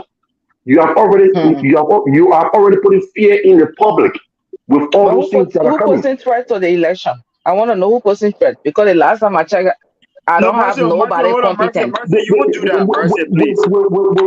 You won't do that. Let's get something very clear here, right? Can Fangalo go straight to his point and don't attack me? No, once I'm attacked, I'm going to come in. 1 minute, please. Once I'm attacked, I will definitely defend myself politically. Yeah, but hold on, Mercy. Let Fangalo go straight to his point instead of attacking me. No, I'm not attacking you. Hold on a little bit. Because I think you're the only citizen here who will always give you the... That's why I need to protect myself against you guys. What best we can do is this, what Mercy. In Fangalo mention your name in his comment, we can give you a 30-second response after Fangalo has spoken. Okay. So just hold on. You don't have to interrupt. Being that he mentioned you, I will definitely give you that 30-second, for you to make a response. And then we will continue. Perfect. So, Fangalo, go ahead. But let us not interrupt one another as we are propounding. Okay. Go ahead. Now, I'm from a security background, both local and internationally. We see threats from a distance when it's coming. If I'm responsible for security and I see breach of security going on and I'm not speaking towards it, meaning I'm in line with what is going on. I say this to say that we have a sitting government who is responsible for national security. And they are responsible also to the Liberian people to explain to us what is unfolding.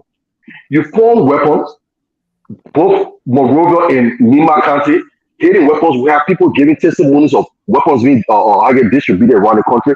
And up to current, your justice ministry have nothing to say with reference to that. The president got nothing to say with reference to that. So what will we insinuate? That the government is in the know of what's going on.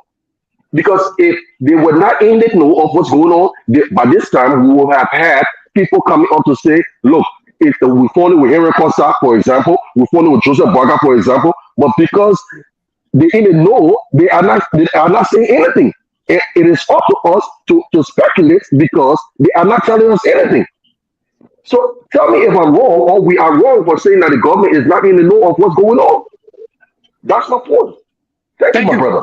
Okay, thank you, Fangalo. So let's give you 30 seconds for you to respond quickly. Then, Gabriel, you take us to break time as we listen to the interview with Randy C and the BBC. Then right after that, we'll come to our conclusion topic. Mercy, go ahead quickly. 30 seconds.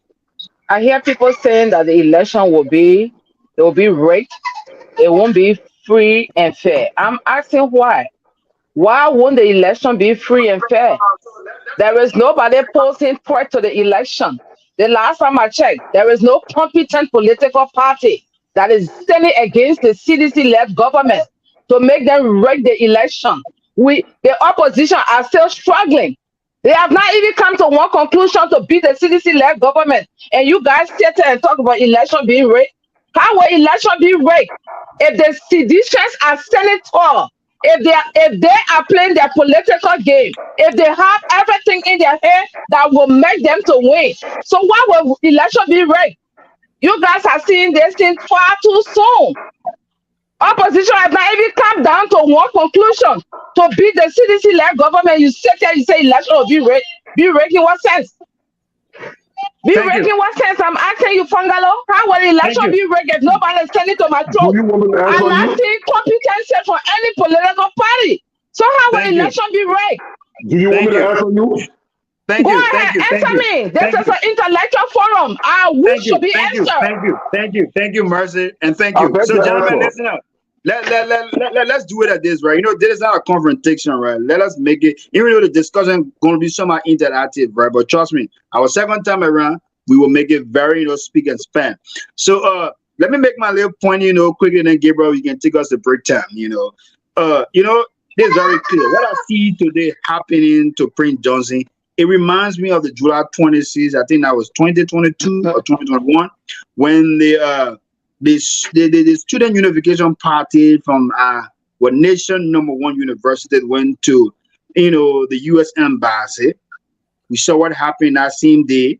The CDC went to counter protest at the same location where this guy went, and we also what happened is students were dragged, were butt naked, were flogged, and then rock were being thrown all around the corridors of the embassy.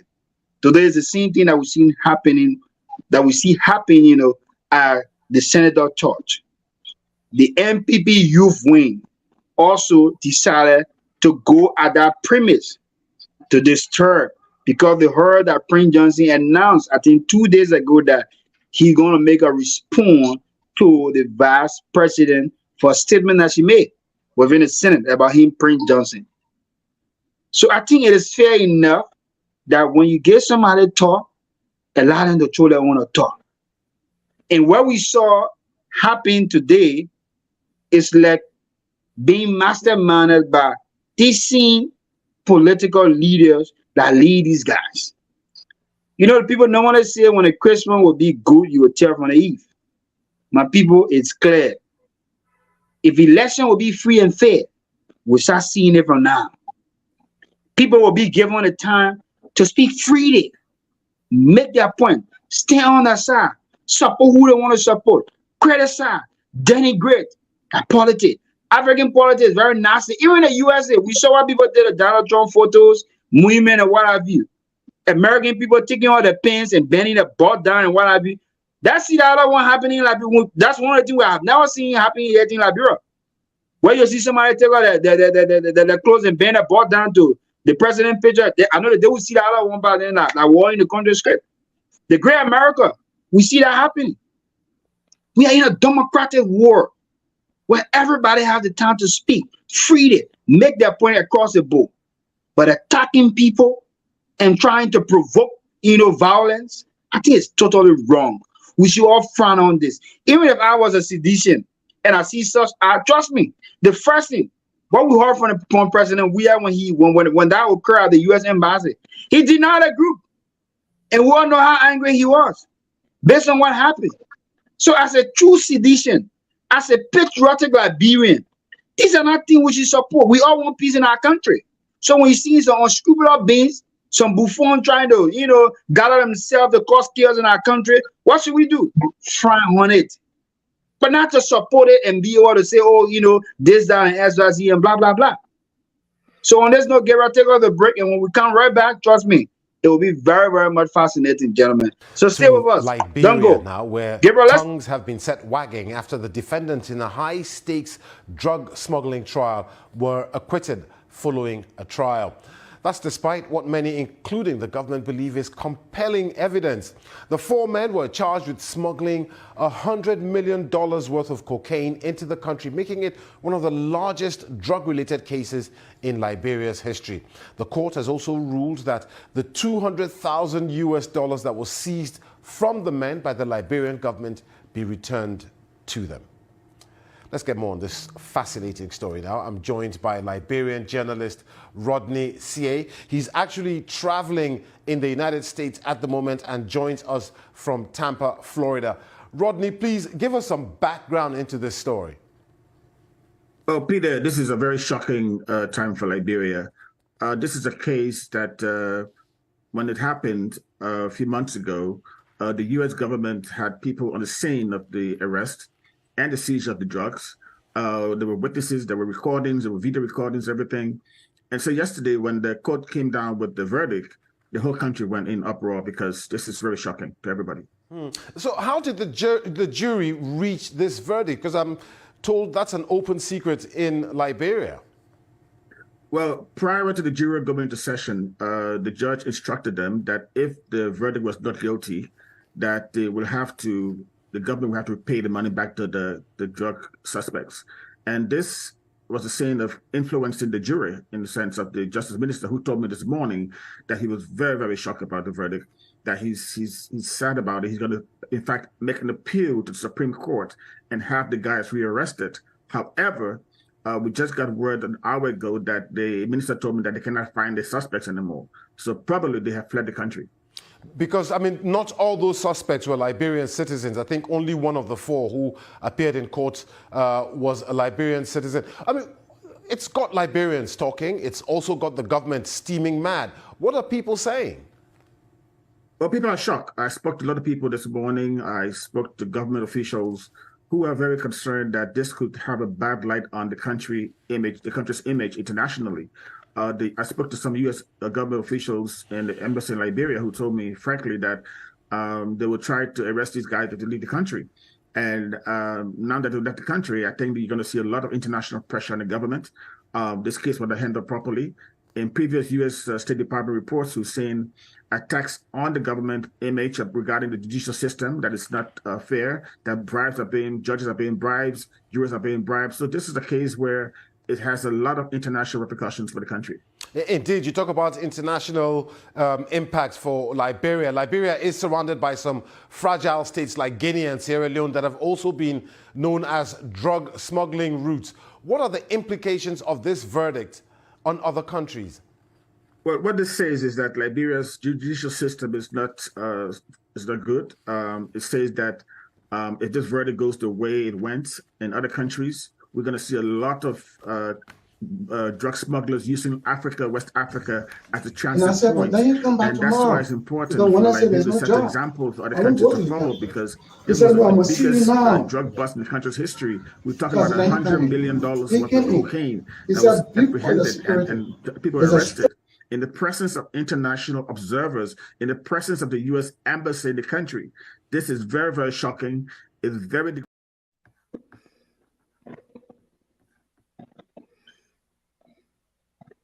Okay, Gabriel, are we back? No, I won't go to the capital. He said, no, I must see you now. So I said, let him come in. He came in. He said, be for your security. There's a straight order from the Amatilla, the SPG, to hit on you, to knock you down. I said to assassinate me. He said, don't come on me. That's the plan. Beef it up. I said, okay. The last time I was threatened, and I was on VOA. And that matter was addressed. When the opposition parties got into it, intervened, and I think they drew back. But they still got a plan to carry out. Okay, Gabriel, let's get back. Let's take that down. Let's get back. Let's get back, Gabriel. We're running out of time. I was the Holy Ghost. Let's get back on board, Gabriel. Let's get back on board. We're running out of time. Gentlemen, are we all back? We are here. Okay, I think there's very, very much encourage. I mean, should I say encouraging? Discouraging, very discouraging. Yeah, it's discouraging. But you know, I mean, it comes in a sense that we must talk about this, gentlemen. It's important, and we're gonna wrap up lastly on this identical breaking news today. That coincide with our second topic. We won't be able to go to the 10 and the 4 because those are old stories and what have you. And the recent one now, what happened in the country is what we should be able to talk about. Gentlemen, let's be fair, let's be very frank, with ourselves and our country. Prince Johnson was attacked. You may call him all kind of names, whether you're a rebel, you're a warlord, you're SYZ and blah, blah, blah. But this man was attacked. President Weah do the same like Prince Johnson, no more to go on the pulpit and spit out gossip, denigrate people, call their names and say all kinds of things. The president that control the country. So what's about this sitting senator? Why would a group of guys go at his church to attack him? Let's talk more about this so we can conclude on today's topic. This time around, we'll start with you, Christina. Prince Johnson. Do we have chance for our callers to call in? We'll give the caller the time to call. Right after we make our 1 minute input, then we'll open the phone line then before we get our parting comment. But I just want for us to go one more time on this security aspect. Trust me, it's alarming, and we must talk about it. It is very important because people are saying that CDC, actually wanted the MDR, but since Prince Johnson, turned his back on the CDC, and Jeremiah Kun, who also, is a prominent figure too within Lima County, is worrying them. It's like it's shaking the party, and also they are thinking somehow that it's gonna be a real tough battle for them, with Jeremiah Kun being the vice presidential candidate to Joseph Boakai. My sister, this is troublesome for that. But gentlemen, let me just make my point first, because whenever we go around at the end of the day, I don't be given the time to make point. I had a dream. Go ahead. I had a dream, and for me, I'm very strict when I have dreams. I don't dream most often, but the dream that I had of recent, I think it was 2 days ago. See you 1 minute. Our team has just send me a number, man. Let me put it up for the US caller to call directly. I had a dream about a rumor of war. It was like we're in Liberia, normally where, the one when the April 6th started in 1990, you sit in your community quietly, you just start hearing, you say, oh, rebel coming from SYZ era. And, people trying to communicate, trying to get information to the people, to their friends and what have you. So this was what I saw in my dream. Like a former boss who I used to work with, was trying to give her information, say, oh, my man, like a man trying to attack on the SYZ. That's the dream that I have. We don't want war in our country. We want peace. But trust me, there might be some kind of crazy noise in our country when election time reaches. There might be some kind of shaking if the government or international community does not support 100% peace in our country. With what we are seeing now, trust me, there might be some crazy noise in our country. If we don't pray for it to escalate, but we just hope things can come under control. Remember that God speaks to people through dreams and vision.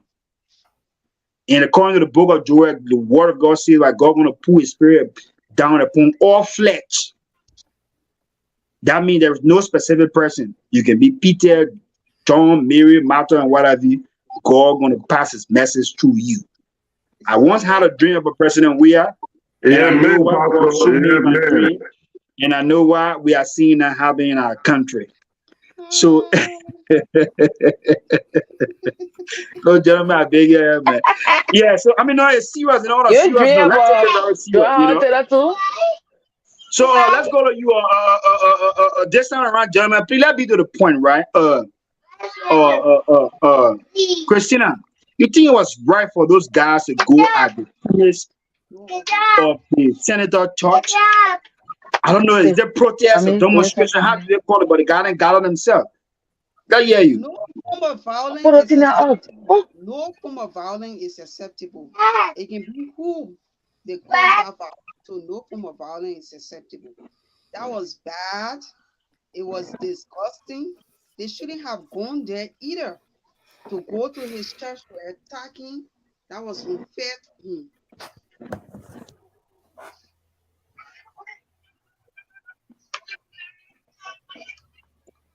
Okay, so That was unfair to him. They shouldn't have done that because he has his rights no matter what. He's a citizen of Liberia. He should be protected under the law. He should have his right to freedom of speech that we all boast about during Ellen Johnson's lifetime. He has freedom of speech. Henry Costa is an example to freedom of speech during Ellen Johnson's lifetime. He cursed her. He said whatever he wanted to say about her. No one ever attacked Henry Costa one day to cause violence in the country or to cause violence to him.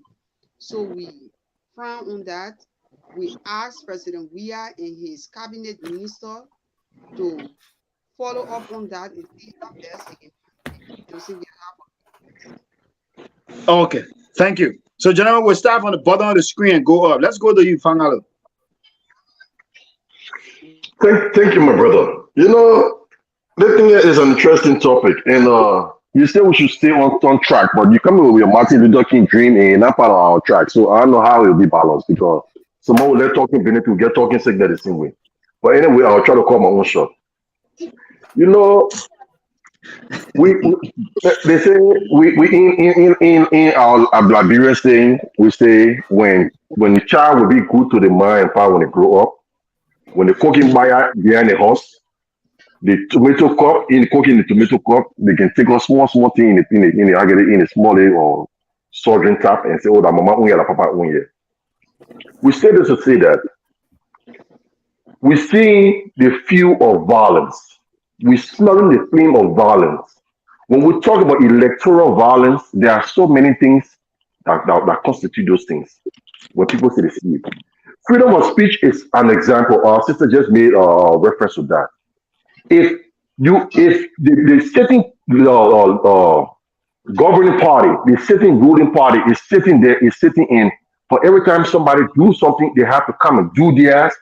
We see problem coming. Let's take for example what happened to the Capitol building. The staffers of the Capitol building decided to recognize their political leaders and stuff like that. The next day they brought people there from on the street with the trumpet, bomb, say they come to do the same thing. The vice president making sweeping statements that causing problems we see coming. Mr. Johnson, yes, we know he's a former warlord.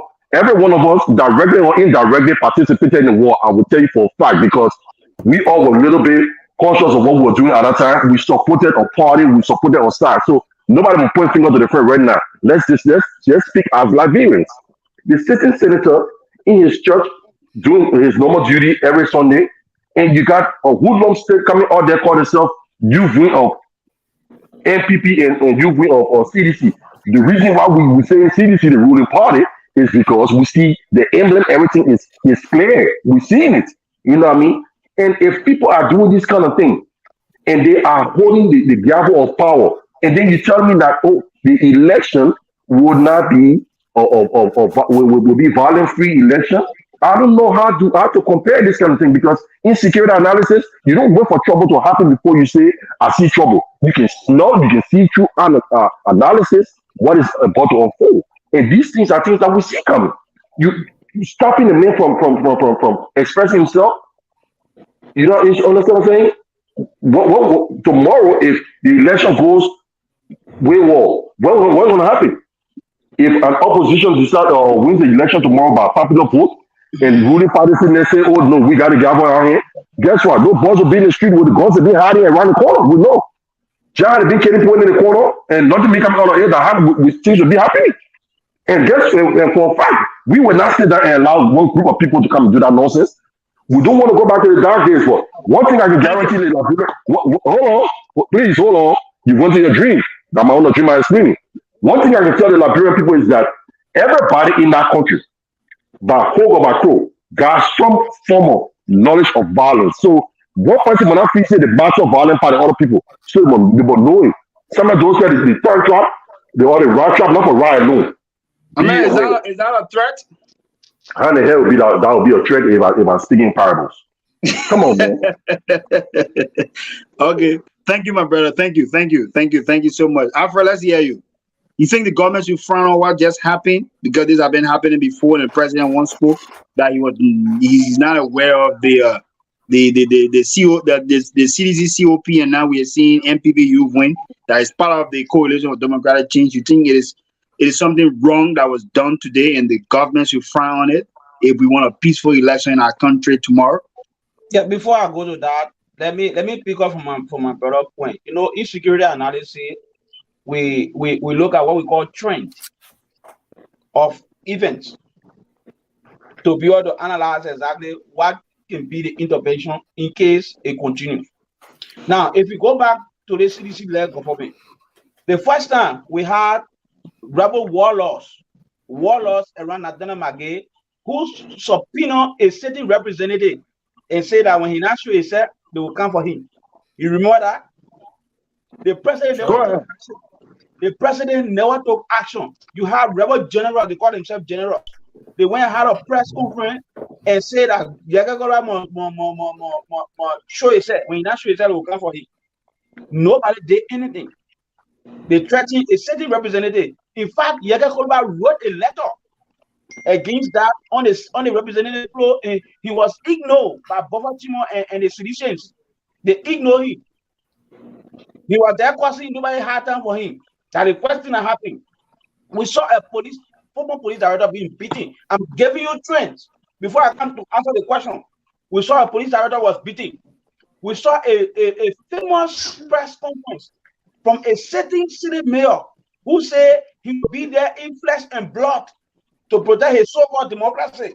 He was threatening people. It's on record.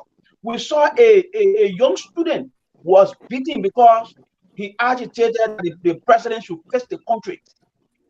A CDC COP who was certificated by Jefferson Court, he had a certificate in your office. They went over there, they beat people violently, and the president seamlessly denied the group. The same group was arrested and was taken to court. Today, that case is fiasco. We talk about the judicial system, it's a fiasco. That trend I'm giving you. Now, we also saw, I don't want to go to all the other one. Let's come to the Prince Johnson case. Yeah, right? Because you're already eating all your time. What are the references you give him, my brother? You remember when before Tida Ure was attacked, the president said they must go and be up. You remember that? They seen it happen with the vice president. The vice president stood in a joint team of the Senate of the House of Representatives and said that army to army. They go back to that clip. She said army to army. She was speaking to Jaga Kolba and said she living the 15 that army to army should come to a meet with Jaga Kolba and will meet face to face. Army to army. She said that in a clip. So for me, I am not surprised to see a group of hooligans going to Senator Johnson's church to attack him. I am not surprised. So these are trends that we have cataloged to let you know that there will be more violence in the country during the election time. And if this government does not have the capacity to even do it because they continue it. Thank you. Thank you, Alfred. Mercy, are you there with us? So let's go to you quickly, Mercy. Yes, I'm here. Okay, yes, Mercy. You listen also to the video from she can sleep some more. You listen to the video, and those guys that were arrested, 200,000 were confiscated from them, but were also returned to those guys, and they are no more in the country. We are talking about security in our country for tomorrow. And what happened today? Do you front on it? And also what happened July 26th when the COP CDC, went to attack the student unification parties, auxiliaries, or how do you call them, right? A group that went over there to submit a petition to the United States government about their government. We want peace in our country. We want peaceful election. Do you frown what's happened today? What happened today, or what happened within the youth of the coalition of democratic change? I yield to respond on that. For now, I'll remain quiet and just listen, and I'll talk later. Timax, what to you, my brother? Timax. Don't I have the right to yield to my Yeah, you opinion? have the right. That's why I mean we go to Timax. Okay. We cannot demand you to make comment because we Thank you. know. Thank you. Mercy, Thank you. mercy. Thank you. You know, Gentlemen, can we mute our mic, please? Then when our time reaches, then we can. Can we mute our mic? Everyone of us, please. Let's hear Timax. all right. Thank you. Thank you, CEO. You know, that question take me back to the Army Chief of Staff, General Prince C. Johnson, when he was venting out violence about the election and they're going to arrest people and do this and do that, including the IG for the police. I think all of the concerns that they had about election security, those concerns should be put into place now. They should be thinking and strategizing what are their plans moving forward with some of these situations that are unfolding in the country right now, where Senator Prince C. Johnson was attacked in his church. PYT. Senator Prince White Johnson, thank you for the correction. So, you know, they only talk about security when it's something against them. When it's against opposition or other political leaders, you don't hear any press conference and news conference. When citizens wake up to go and demonstrate for their own rights, that's when they come on air and try to threaten the citizens to now demonstrate. That's when we know we have security apparatus in the country. But when it has to do with opposition political leaders and other citizens in the country, then they remain quiet. You hear no arrest, you hear no investigation, you don't get no findings from what went on, what happened. If even someone got killed or somebody's property was damaged, you don't get any investigation or feedback from those. So I'm calling on the Chief of Staff of the Armed Forces of Liberia and the Inspector General that are concerned about security. They keep security because they were venting recently because people were demonstrating and they were venting all on air about security. So where are they right now?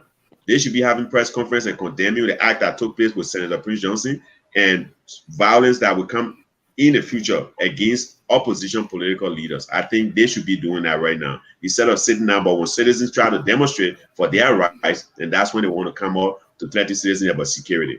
On that note, the issue about Senator Johnson, I think he should beef up his security and try to protect himself as best as he can, because I don't think the government is willing to offer him security, but rather with what I saw today, I think he should be able to protect himself the best way possible. Thank you, CEO. Thank you, Timax. Gabriel, let's hear you. Okay, thank you so much, my brother. Firstly, let me try to say this.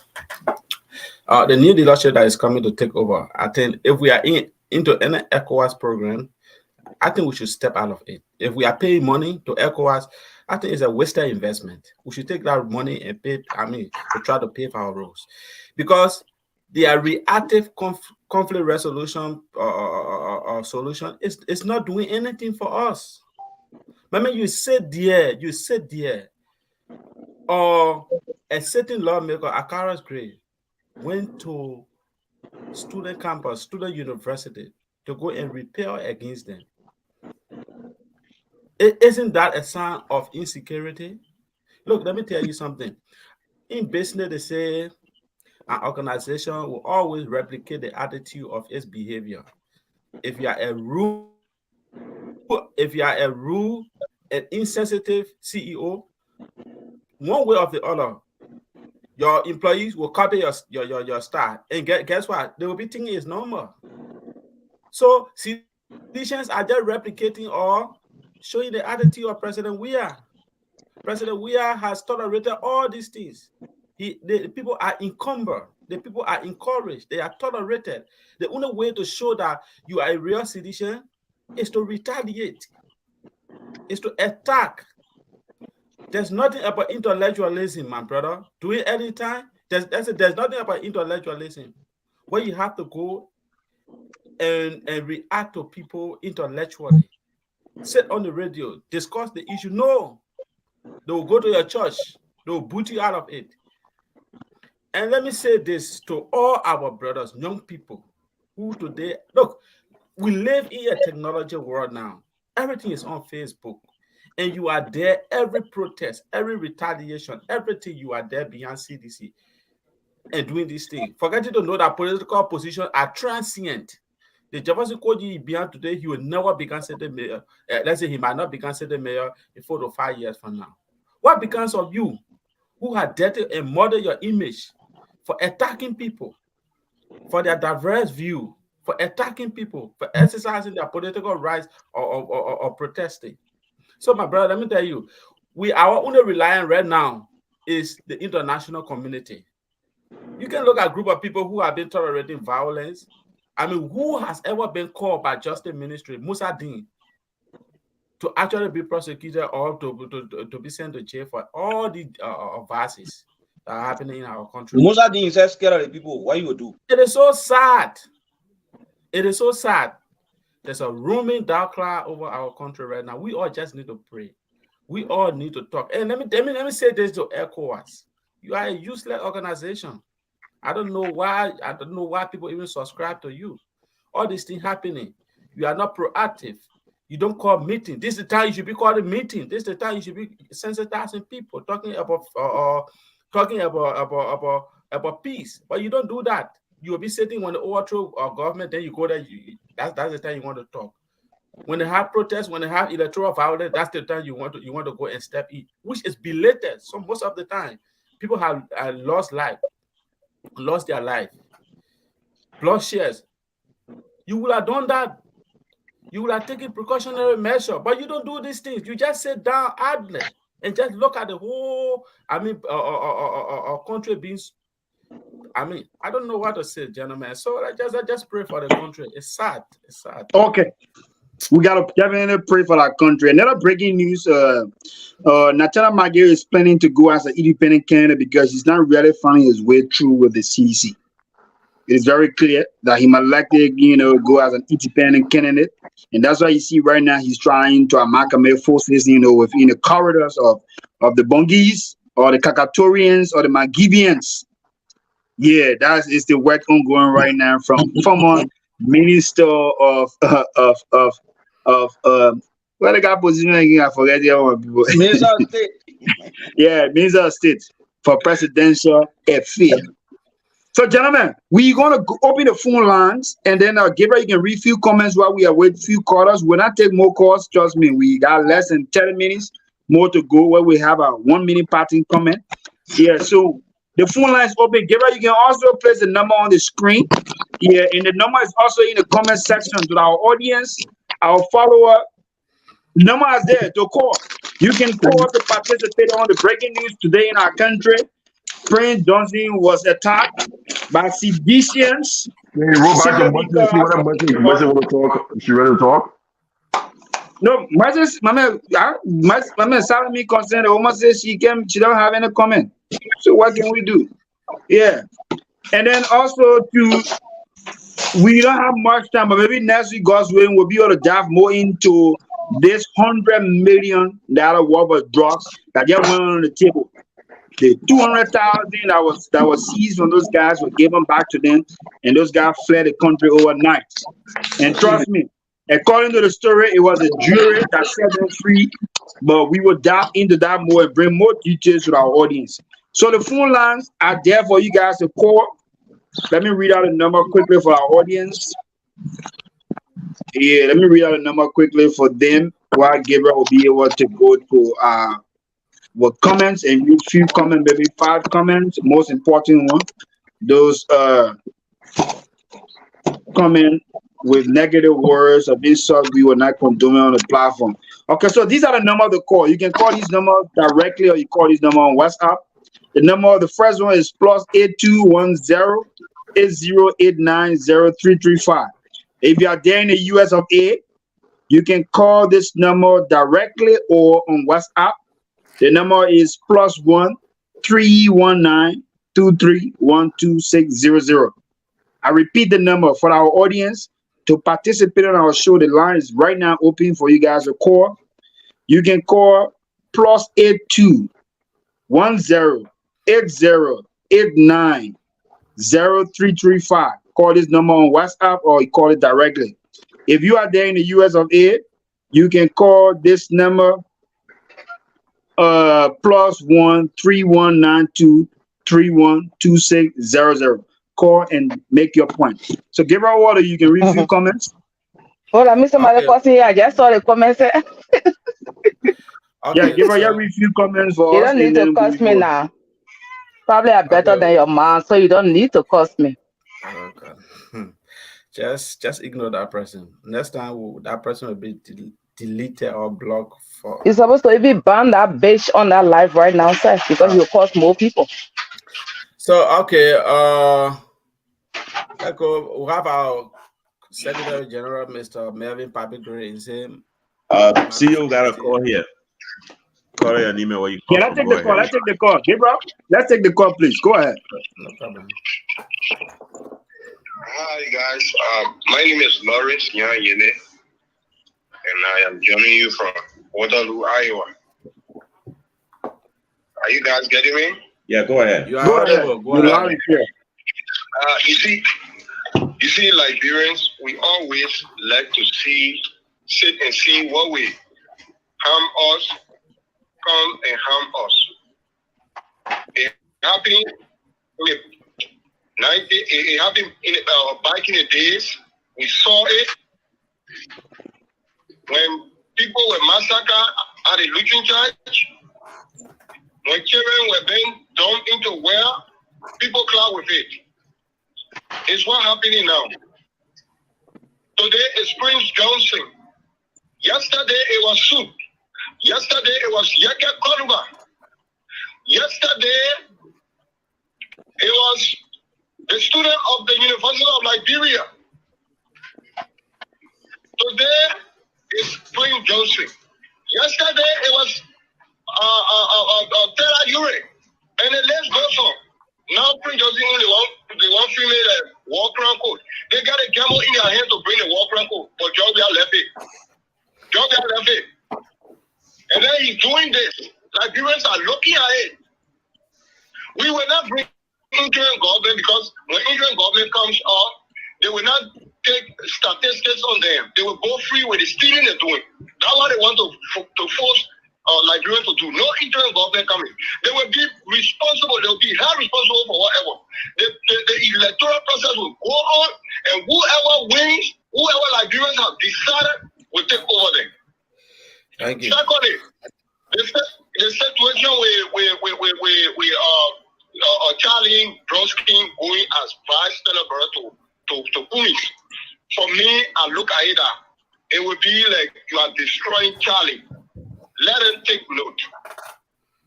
Charlie already got rapport in the district that the people love for.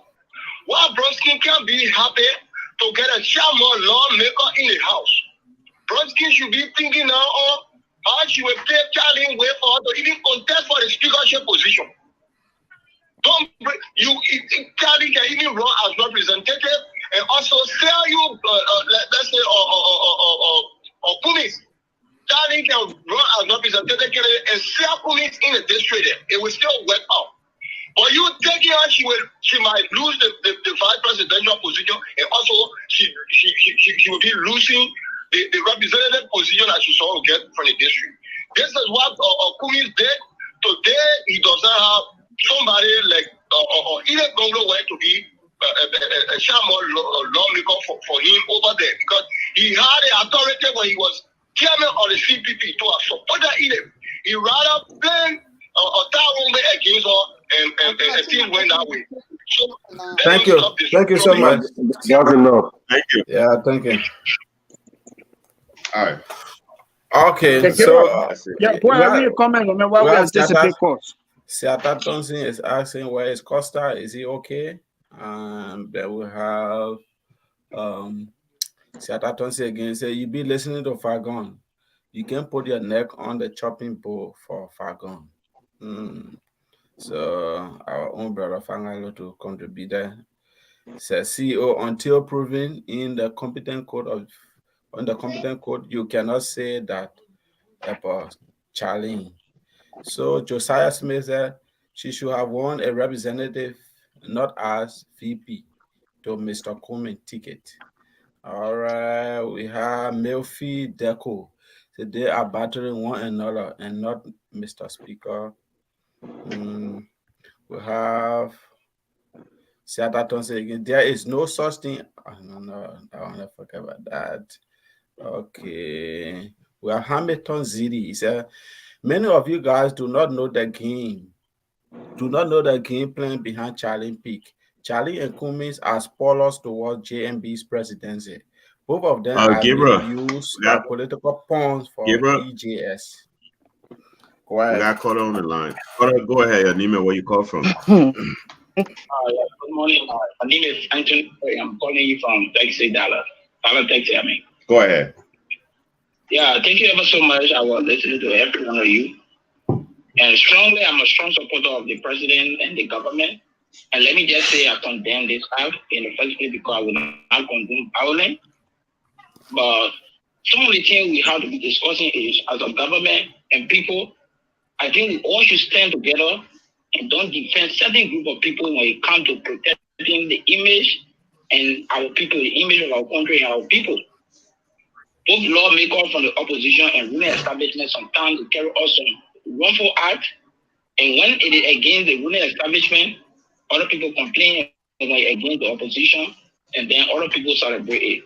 What happened to Senator Johnson charging money? I do not support it. It is wrong. And equally so, Senator Johnson and whoever that preached, whether the president or Senator Johnson himself, they should start using their churches to throw some political talks. These are some of the reasons for which sometimes people carry on some act that is not appropriate. And then people blame the president on everything. Our constitution, I think, needs to be revisited because the executive cannot interfere the judiciary in executing their duty. One of the things we should hold most being responsible. It is their responsibility to make sure that the law is used properly. If the executive begins to take action on all of these things, tomorrow the way people already say the president of the dictator, I think then at the meantime people will consider him. Yeah. So I condemn it. I'm not in support of that. I think if we want to fight this fight, we should go to the ballot box and start going into people's hands and their premises, attacking them in the name of protecting certain people. So that's my take this morning. Thank you very much, my brother. They got show in sedition. They got show in your sedition. Anyway, let's take more calls. Gabriel, you read our comments. Yeah, so let's go back to Mr. Hamilton Zidi's comment. He said, many of you guys do not know the game plan behind Charlene's pick. Charlene and Cummings are spoilers towards JMB's presidency. Both of them are being used as political pawns of EJS, like Ellen Johnson Sirleaf, who do not want JMB to become president. Once they destroy the chances of JMB, then CDC will have a free ride to her second term. That's EJS desire. So that's our sister there. So I repeat the comments. Okay. Hamilton Zidi also said Cummings has been and continues to play in the playbook of EJS. He is a political pawn in the hand of EJ to destroy JMB's chances to the presidency. No matter what goes on, when God chooses you, you will definitely become victorious. So, okay, so we have Melvin Papi Gray say they are found not guilty by the court and set free by Madam. Let's say free, Madam Brown. Please go and check. And we have Melvin again. He said, but the deputy police chief is a sedition, my brother. What do you expect if even he got killed? Okay. So we have Sami Duma. He said, I don't no, that is so derogatory. Yeah, don't denigrate comment. We will have to block some people or delete their comments if that's their habit, because we will not condone this on the platform. I already responded to that man. I know that man. I already responded to him here. We have that community woman. I know her. Just slow down too, my boy. Yeah, we will I not know a condone woman. this. My brother, yeah, woman, oh, you go ahead. Hey, man, what's it about? CDC woman, And you stupid. Well, Yes, Anthony, we have 3 more comments, gentlemen. We're running out of time. 3 more comments, Gabriel. Then we. Yaka went on the same campus and you danced with him, right? And Yaka isn't even a graduate of the University of Liberia. Under Ellen Johnson administration, lawmaker want to jail protesting, and you are here talking trash. Okay, gentlemen, so that does it for our comment. So let's go to the show. Okay, so finally, gentlemen, we're gonna make our final round, including our parting comment. This time around, we give everyone about 2 minutes each, so that we can make all of our necessary point. Because trust me, there are a bucket of things to discuss, but we don't have much time because we could be discussing about where the 200,000 that was taken from this guy, so whether the jury, were able to give the money back to them totally, and where the 100 million worth of drugs. We don't know where is it right now. All of those questions will be asked into our discussion, but we cannot go into all of those things right now. We just have to discuss the breaking news and our security, aspect of our election coming up. So this time around, we're going to start out with the ladies and gentlemen. We'll start with you, Mercy. We heard our callers. We read the comments and what have you, and summarizing our topics and what we discussed. We want best for our country. Your own CDC brother came out to frown on what happened not too long, but you said you could not speak on it. So let us get your parting comment. Okay. In I said I could not speak. I could not speak on it at first, but I'm going to speak on it because my quietness some people took me to be stupid because I decided not to speak. It doesn't mean that I can't talk. I'm a good talker and I talk sense when I talk. So the last time I remember on this show, I told the Liberian people I am a seditious and I am a born Liberian and patriotic at the same time. I condemn violence in any form. And I stand with President Senator Prince Johnson this morning. Whatever happened at his church, it could be me, it could be a family member, it could be a Liberian. Whoever did that, whoever instigated that attack on the senator this morning, this afternoon in Liberia, should be brought to book and be charged in court. That's unacceptable. We as Liberians, we should be able to stand for each other regardless of our political differences. We should be able to put hands around each other, not attacking someone in the house of God, not attacking someone in the streets, not attacking someone at his or her job. I'm against it totally. I didn't want to talk, but I'm talking now. I stand with Senator Prince Johnson. And if I was him, I would take a legal stand against who plotted that evil against me. Because he could lose his life. He could lose his life in that process. So I condemn violence in any form. I am a mother, 4 children. My son or daughter could be a senator or a representative tomorrow. And I don't wish that evil to be so on my children. Not to talk about patriotic Liberian. I condemn that act this morning. Thank you. Thank you so much for the combination. Yeah, it was good that your CDC brother put you on track and you make it very clear. Thank you so much, my sister. I was on track, but I decided to keep quiet a little bit. I was on track. I never missed my track. I was on track. What are you talking about? I was on track. Oh, yeah, peace, mama. Oh, yeah, peace. Thank you. I was on track. Anthony Hill. Thank you for putting her on track. Yeah. T-Max, over to you, my brother. Let's hear you, in summary of what we discussed. Yeah, your parting comment, everything included. Yes, thank you, CEO. Thank you to our panelists. One of the things I want to start with is the issue of drugs in our country. It's so disappointing that this government, under this leadership of President Weah, we have so much drugs in the country. The young people of our country, age 10 to 15, they are all drug addicts. You go to ghettos, you go to places, the future of our country is damaging under this leadership.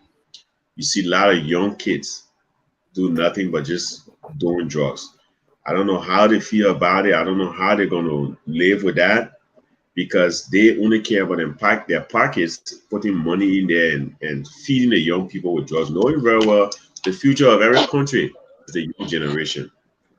So it is disappointing for me. And also looking at Charlie and Kumis. Again, Charlie, if she decides to go as running mate to Kumis, that's her call. But again, like I said, she's someone with a very fine character. She's educated. She's very, very brilliant. Unfortunately, she don't have the political capital. But if that's her choice, that's fine. But I also want to look at the CPP. I don't think they really aiming for a win. I think there is something going, like our brother Zeri said, maybe they're just trying to be spoiler in the political arena. But having Charlie as somebody or as a running mate to Kumis, I don't think that's a winning ticket. It's just something maybe for a different reason. But however it worked, I wish them the best. But it's unfortunate from day one that the opposition could not hold to put up a strong opposition against this ruling establishment, and they're all just doing bit and pieces and fighting back and forth. But again, with the issue of Prince White Johnson, I would say Prince White Johnson, Yomi Johnson, I condemn the act.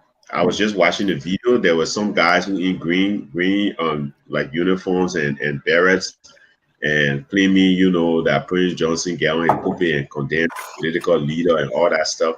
So that's why they had to go and attack him. I was watching the video. It's unfortunate, and it's sad that our people, like I said, these heads of security apparatus will sit there and say nothing, because at this point it's something that is in their favor. If it was Liberians from the country decide to demonstrate based on whatever reason, now we have security leaders, we have police director, AFL chief of staff coming up, and the rest of them standing there and talking about security and the rest of it.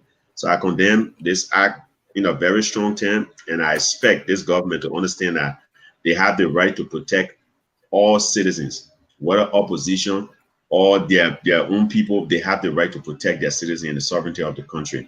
So going against certain people and allowing them to be vulnerable, I think it's uncalled for, and it should be condemned. Thank you, gentlemen. Thank you. See you. Thank you, Thimax. Let's hear you, Gabriel. You remember we started from down, and now we're starting from up to go down. So let's hear you, Gabriel. We're taking our chain.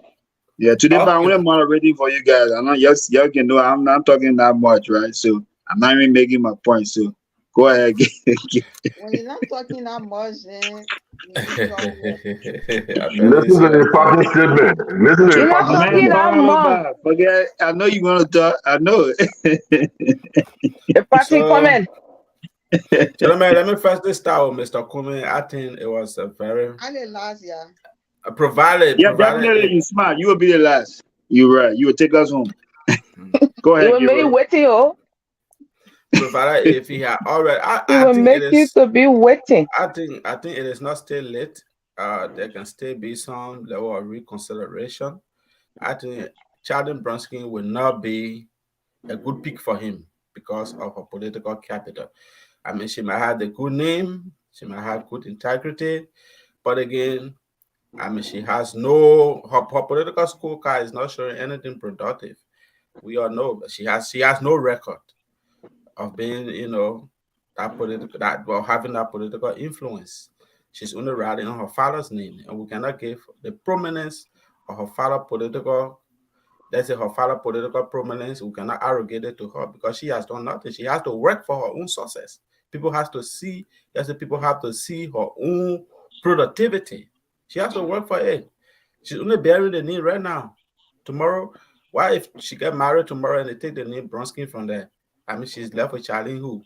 So, I mean, right now it's just the name. And secondly, I would like to say on the issue of violence. Gentlemen, from the inception of this regime, I don't know who has already been caught and been prosecuted for the issue of violence. Clearly, glaringly, the issue of violence is being tolerated. But we talk about Patrick Sedulu. What happened to those guys? They went at the Justice Ministry. They went to the police station. Nothing happened. There are a lot of unresolved situations. These guys have been incumbent. These guys, I mean, it's almost that the only way you can show your loyalty to CTC or to the ruling party is by being violent. It's by attacking, by being intolerant. And we have tolerated this kind of nature into our people. Even if we had differences with this man or Prince Johnson, why don't you go to the international? Why don't you write a letter to the RCC or petition your lawmakers? But you have to go to his church and go protest against him. And the people are very, very naive to even do it at this time. They don't even know timing. The time the man has already started supporting you people, that's the time you want to go and say he should be taken to the RCC. Who will take you seriously? That has been so hypocritical. All the time you were dining and whining with him, you were in political bed with him, you were buttering his bread, you are doing pay to play. You never thought that, I mean, he was a war criminal. But today now he said he's not supporting President Weah. Then you are there agitating against him. That's been so naive. I mean, these people are so shadow-mannered that they reveal themselves. Everybody know that CDC do it because how do we know? Because as soon as the men stop supporting George Weah, that's the time people went there. That's how you people disclose yourself. That's how you people show yourself up. Because you people are shadow-mannered. You don't think before you do things. And President Weah he's the one empowering these people. He doesn't say anything. He go and react to people on his pulpit. Look, let me tell you people, President Weah is bad for our country. We should make sure he becomes a one-term president. He's not a leader that is imbuing intellectualism into the society. What he's imbuing is, I mean, terrorism, attacking, physically. If someone go against your party, you'll go to a horse. Look at what they usually do to Yeke. They imprison the man, they stand out here to red at district number 10 there. Then you don't come out, people will be throwing stone. This kind of physical attack, these things are not good for our country. And ECOWAS, you are sitting there and looking. You are only reactive. People can die before you step in. Bloodshed before you step in. Now you are not taking precautionary measure, but you are there. You come in with a belated press statement. Joseph Boaga, if you win the next election, this coming election, if you win, let's step out of ECOWAS. These people are to the bulldogs. They have nothing to do for us. Thank you so much. Alfred, then after you will go to comment, Fangalo, then we go to Christina. I'm seeing that you're already en route to church, Alfred. Let's hear you. Thank you so much. Alfred, before you conclude, man, what day you in car? What day you go in? What day? The man going to church, my man. It's Sunday, my man. I went to work yesterday. I was in my office when we started the program. I just came here. So I just want to end the conversation before I enter my house. Thank you for the commitment. Thank you for the commitment. Alfred, we're waiting on you. You already gone 30 seconds of your time. Let me begin with Charlie Bronski. If I had the opportunity to speak Bassa, I would have spoken Bassa to her to let her know that the people of District 3 need her more. Your personal person can help you, my man, to speak Bassa. Then Mr. Cummings. You understand? The people of District 3 need her more than Cummings. Now, let's talk about the issue of violence. Let's talk about the issue of violence. Look, let me see the Liberian people in the opposition. Y'all sit down there, y'all allow, y'all want to be so diplomatic, y'all allow no people that they come from a party and can't be doing all kind of things to y'all. They are sitting there, they say one piece. Remember Akara's grave. He told President Seli that if they want war, they were capable of giving her war. He said that the records are there. You're sitting there, you'll be acting in the same, you're so peaceful, you want to do everything, the railway, you're sitting there, they may be doing all kind of things to you. You want to put yourself together, I let you get benefit. I'm talking to my Labrador, don't call me up. Now, I let my man get benefit for, the man get a green squad, they're dead. Anybody that can do nothing, they're dead to respond. Look, this government does not understand diplomacy. This government, they don't understand diplomacy, and you You want to be diplomatic and not understand. You gotta be radical. Mr. Johnson, I'm calling on you. You know the routine already. Beef on your security and beef on the watch out. Don't sit down there and say because they put accuse you of being a warlord, so now you won't be so diplomatic. Beef on your security. Anybody that can attack you, attack them back. That's the only language you understand. That's the only language they people understand. Why we do not condone violence, but that is the language they understand. They have done it several times on record of creating violence in the country. Even the president. Can you imagine the president of the country? He does not speak to the country on critical national issues. He goes to the church and attack people. He goes to the church and stand there and fire people from government only because they not support you. The president is on record of doing that. So you're saying that you're the opposition, but you're not going to get out and say, I can move the mayor, what I'm here, country looking at that. You're not do that one. You're going to be fighting and more say, oh, day, who should be faced on one, who should be faced on two. You'll be there fighting and more say, thank you so much for giving me the opportunity. Pangalo.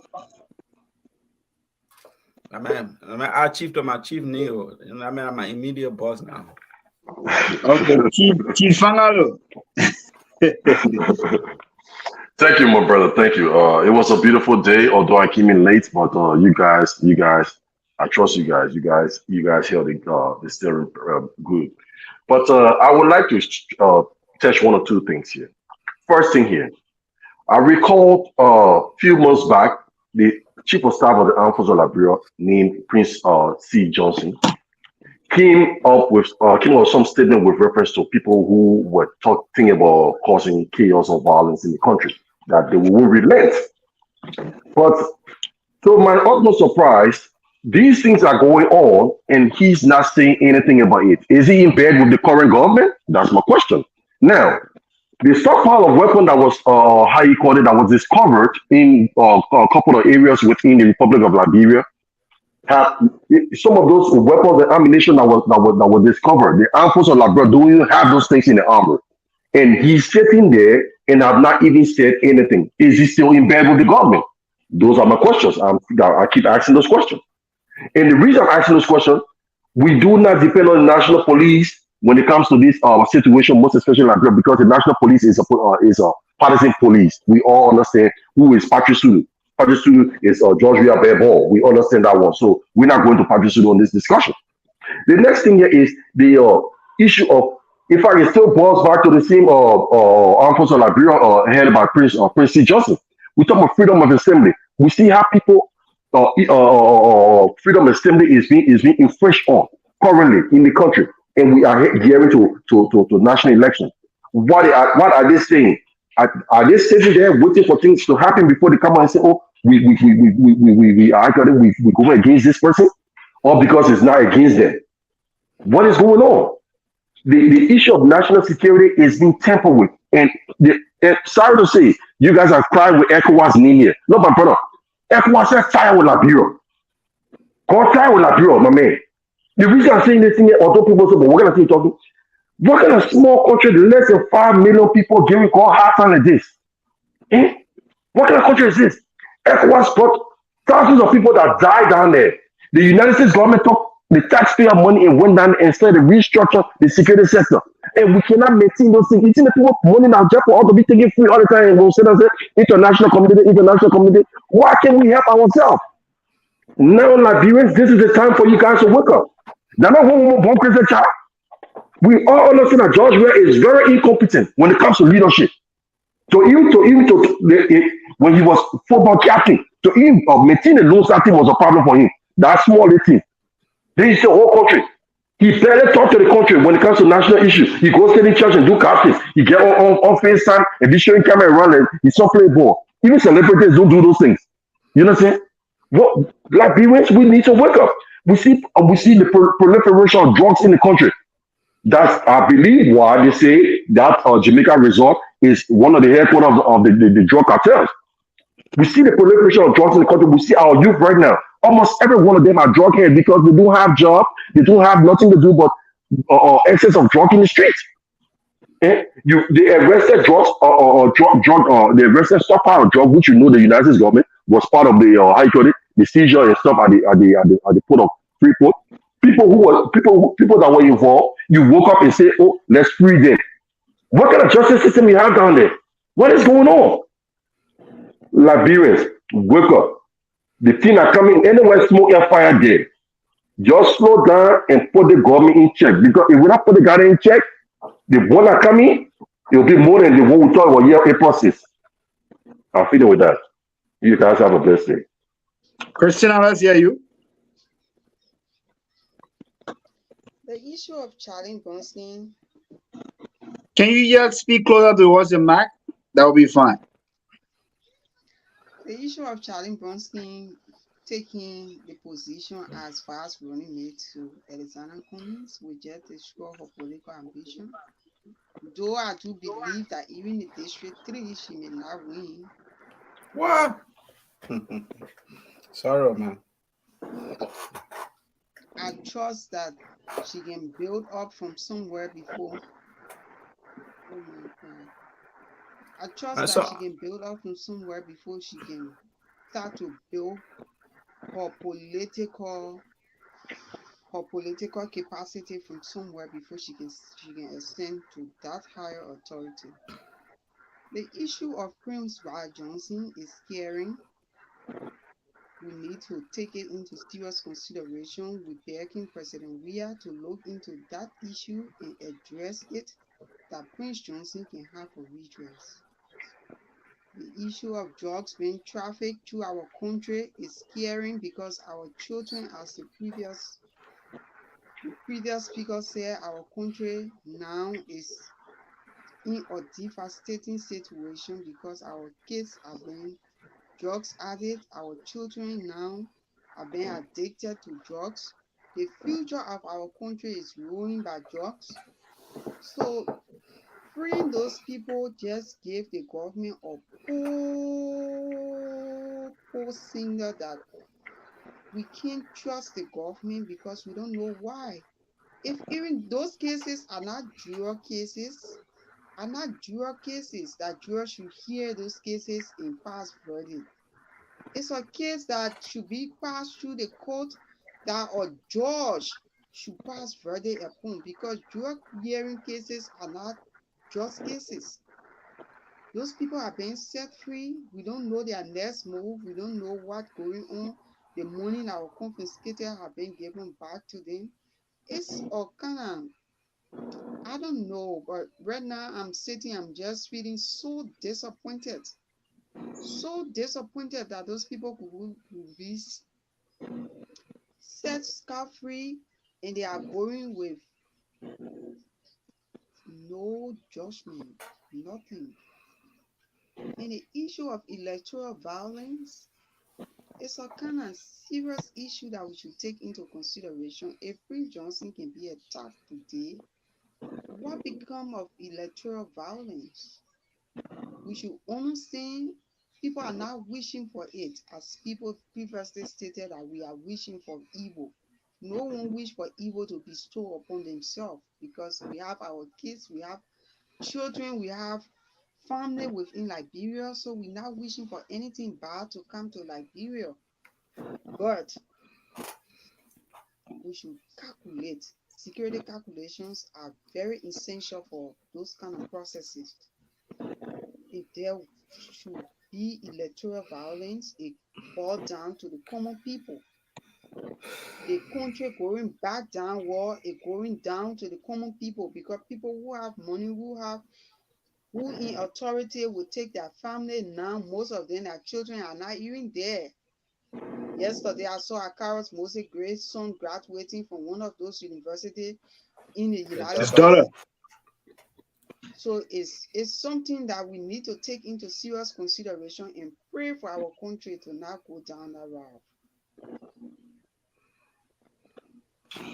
Thank you. There you go, gentlemen. There we have it. So let me just conclude on this note, and then we call it a day. So to our audience, 5 minutes conclusion. I sat there patiently listening to every one of you guys make your point without interrupting. So let me do mine. I sat here listening to the point of every one of us, and I think we all love our country. We want the best for our country. Election is just a one-man thing. When one person can win election, it can't be two persons. There are multiple political parties. By the end of the day, it is just a party that will emerge victorious. It happening all around the world. We want best for our country, even if the masses need a change or need change. And then at the end of the day, where it turned, we would definitely have to go there. We saw what happened in Nigeria when people wanted Peter Obi. At the end of the day, we saw where it turned. Whereas Nigeria today, they have stability. The country is moving forward. We don't want anything negative to happen for our country, because even though we are not there, but it was affect us because we have our family over there, we have our loved ones, we have our friends, and whatever. It would definitely affect us, and it becomes a little burden to on our party where we have to throw it up to be able to make things happen for the people back there. Fangalo says something. I just want to make comment on that. Prince Johnson once said that the military always the last force to come in where the police cannot be able to manage the security activities, right? And what happened right now, it is not something that is beyond the police jurisdiction, or to control and what have you. So I think the police still have the chance to be able to bring those guys who did it out, to questioning and what have you. But the statement I can recall that Prince C. Johnson made is that when things go wrong where the police cannot handle it, they will definitely step in. So he cannot make statement on regular things that are happening until when it escalates to the full years where there will be no stability in this country, and they will definitely jump in. Finally, I want to conclude on this point. Charlene Bronski, people saying that, she did a fun calculation. She looked at the 6 years she's going to make in government. And, most of the representative or presidential candidates that vie for those positions, they just want to get rich. Because I listened to Prophet Lumumba. He said the easier way to get rich in Africa is just open a church or become a politician. That's the easier way to make fast money. So Charlene Bronski already calculated the $3 million that they already offer her, and the 6 years she's going to spend as representative. She can't make that money in just 1 year time. She can't make that money. Because if you calculate the salary that they earn every month within that 6 years, I don't want to be there and reach that amount of $3 million. So she just makes it very short. And looking at her to, going as a running mate to Alexander Cummings, it also, boosts her morale. We African, we full of pomposity. At the end of the day, just for that record, I was once, SYZ. I know most of my friends who want to participate in the representative election, and they never even came fourth or fifth. But when you yell and talking, there's somebody who sat, in the house.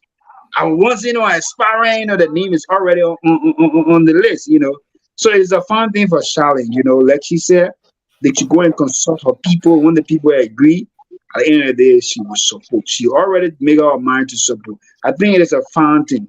We all know Henry Costa was one violent for the senatorial position. By the end of the day, what we started seeing, he was tending to be he was trying to be advocating or maybe trying to push his way toward the being the vice standard bearer to Joseph Boakai. So what would you want to say also to about Henry Pedro Costa? So Charlene is a smart woman, well educated, and I think it's very important to have a competition, because Alexander Cummings will be carrying a female running mate. The incumbent also carrying a female running mate as compared to the rescue 1 and rescue 2, where they are just both male. So we are looking at gender balance here, right? So it is a fun thing for me. I support that. But the only thing I'm going to say in total is that I want the best for our country. We want peace in our country. Every act of violence, we will not support it. We pray for our country. We get on our knees every day, and we wish our government can do the best so that the Liberian people can live in peace and harmony. So on this note, thanks to our audience for being a part of the show. And gentlemen, thanks a lot for also being here. And let me just say this finally. Starting from next week, we have a brand new leadership of the Diaspora Talk.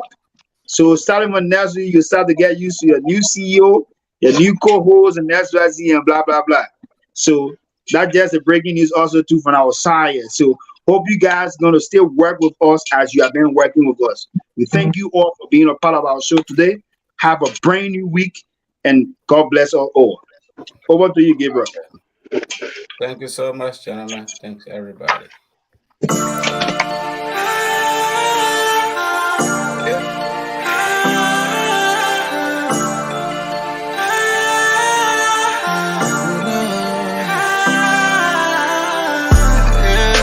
my haters catching cold.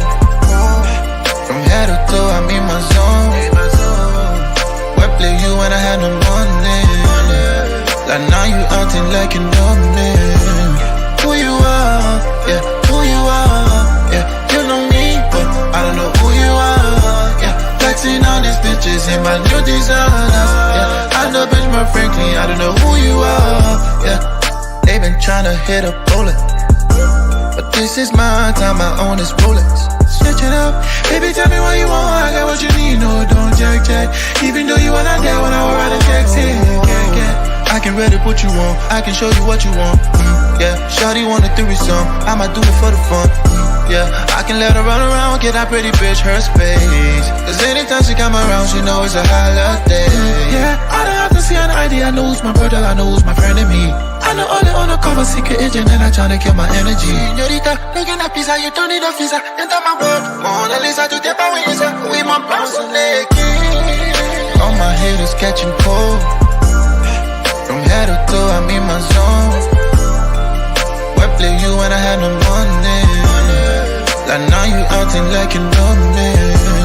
Who you are, yeah, who you are, yeah. You know me, but I don't know who you are, yeah. Flexing on these niggas in my new designers, yeah. I know Benjamin Franklin, I don't know who you are, yeah. Christian Dior, yeah. I don't know who you are. I know you don't like me, I don't know who you are, yeah. Yeah, who you are. It's Gralla Boy, yeah,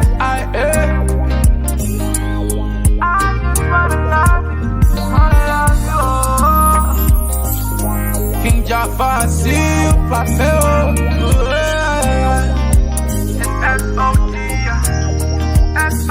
Mama, para no lie, you making me baka. Making the people sound saka. I know say you fair, we feeling out your baka, man. You hella about baka, my lale, your hustle man, you rolling with it, dada. Lemo kofi papa, my queen up for play, she killing the swagger. Let dig my back in the rocker. When big jury, ah.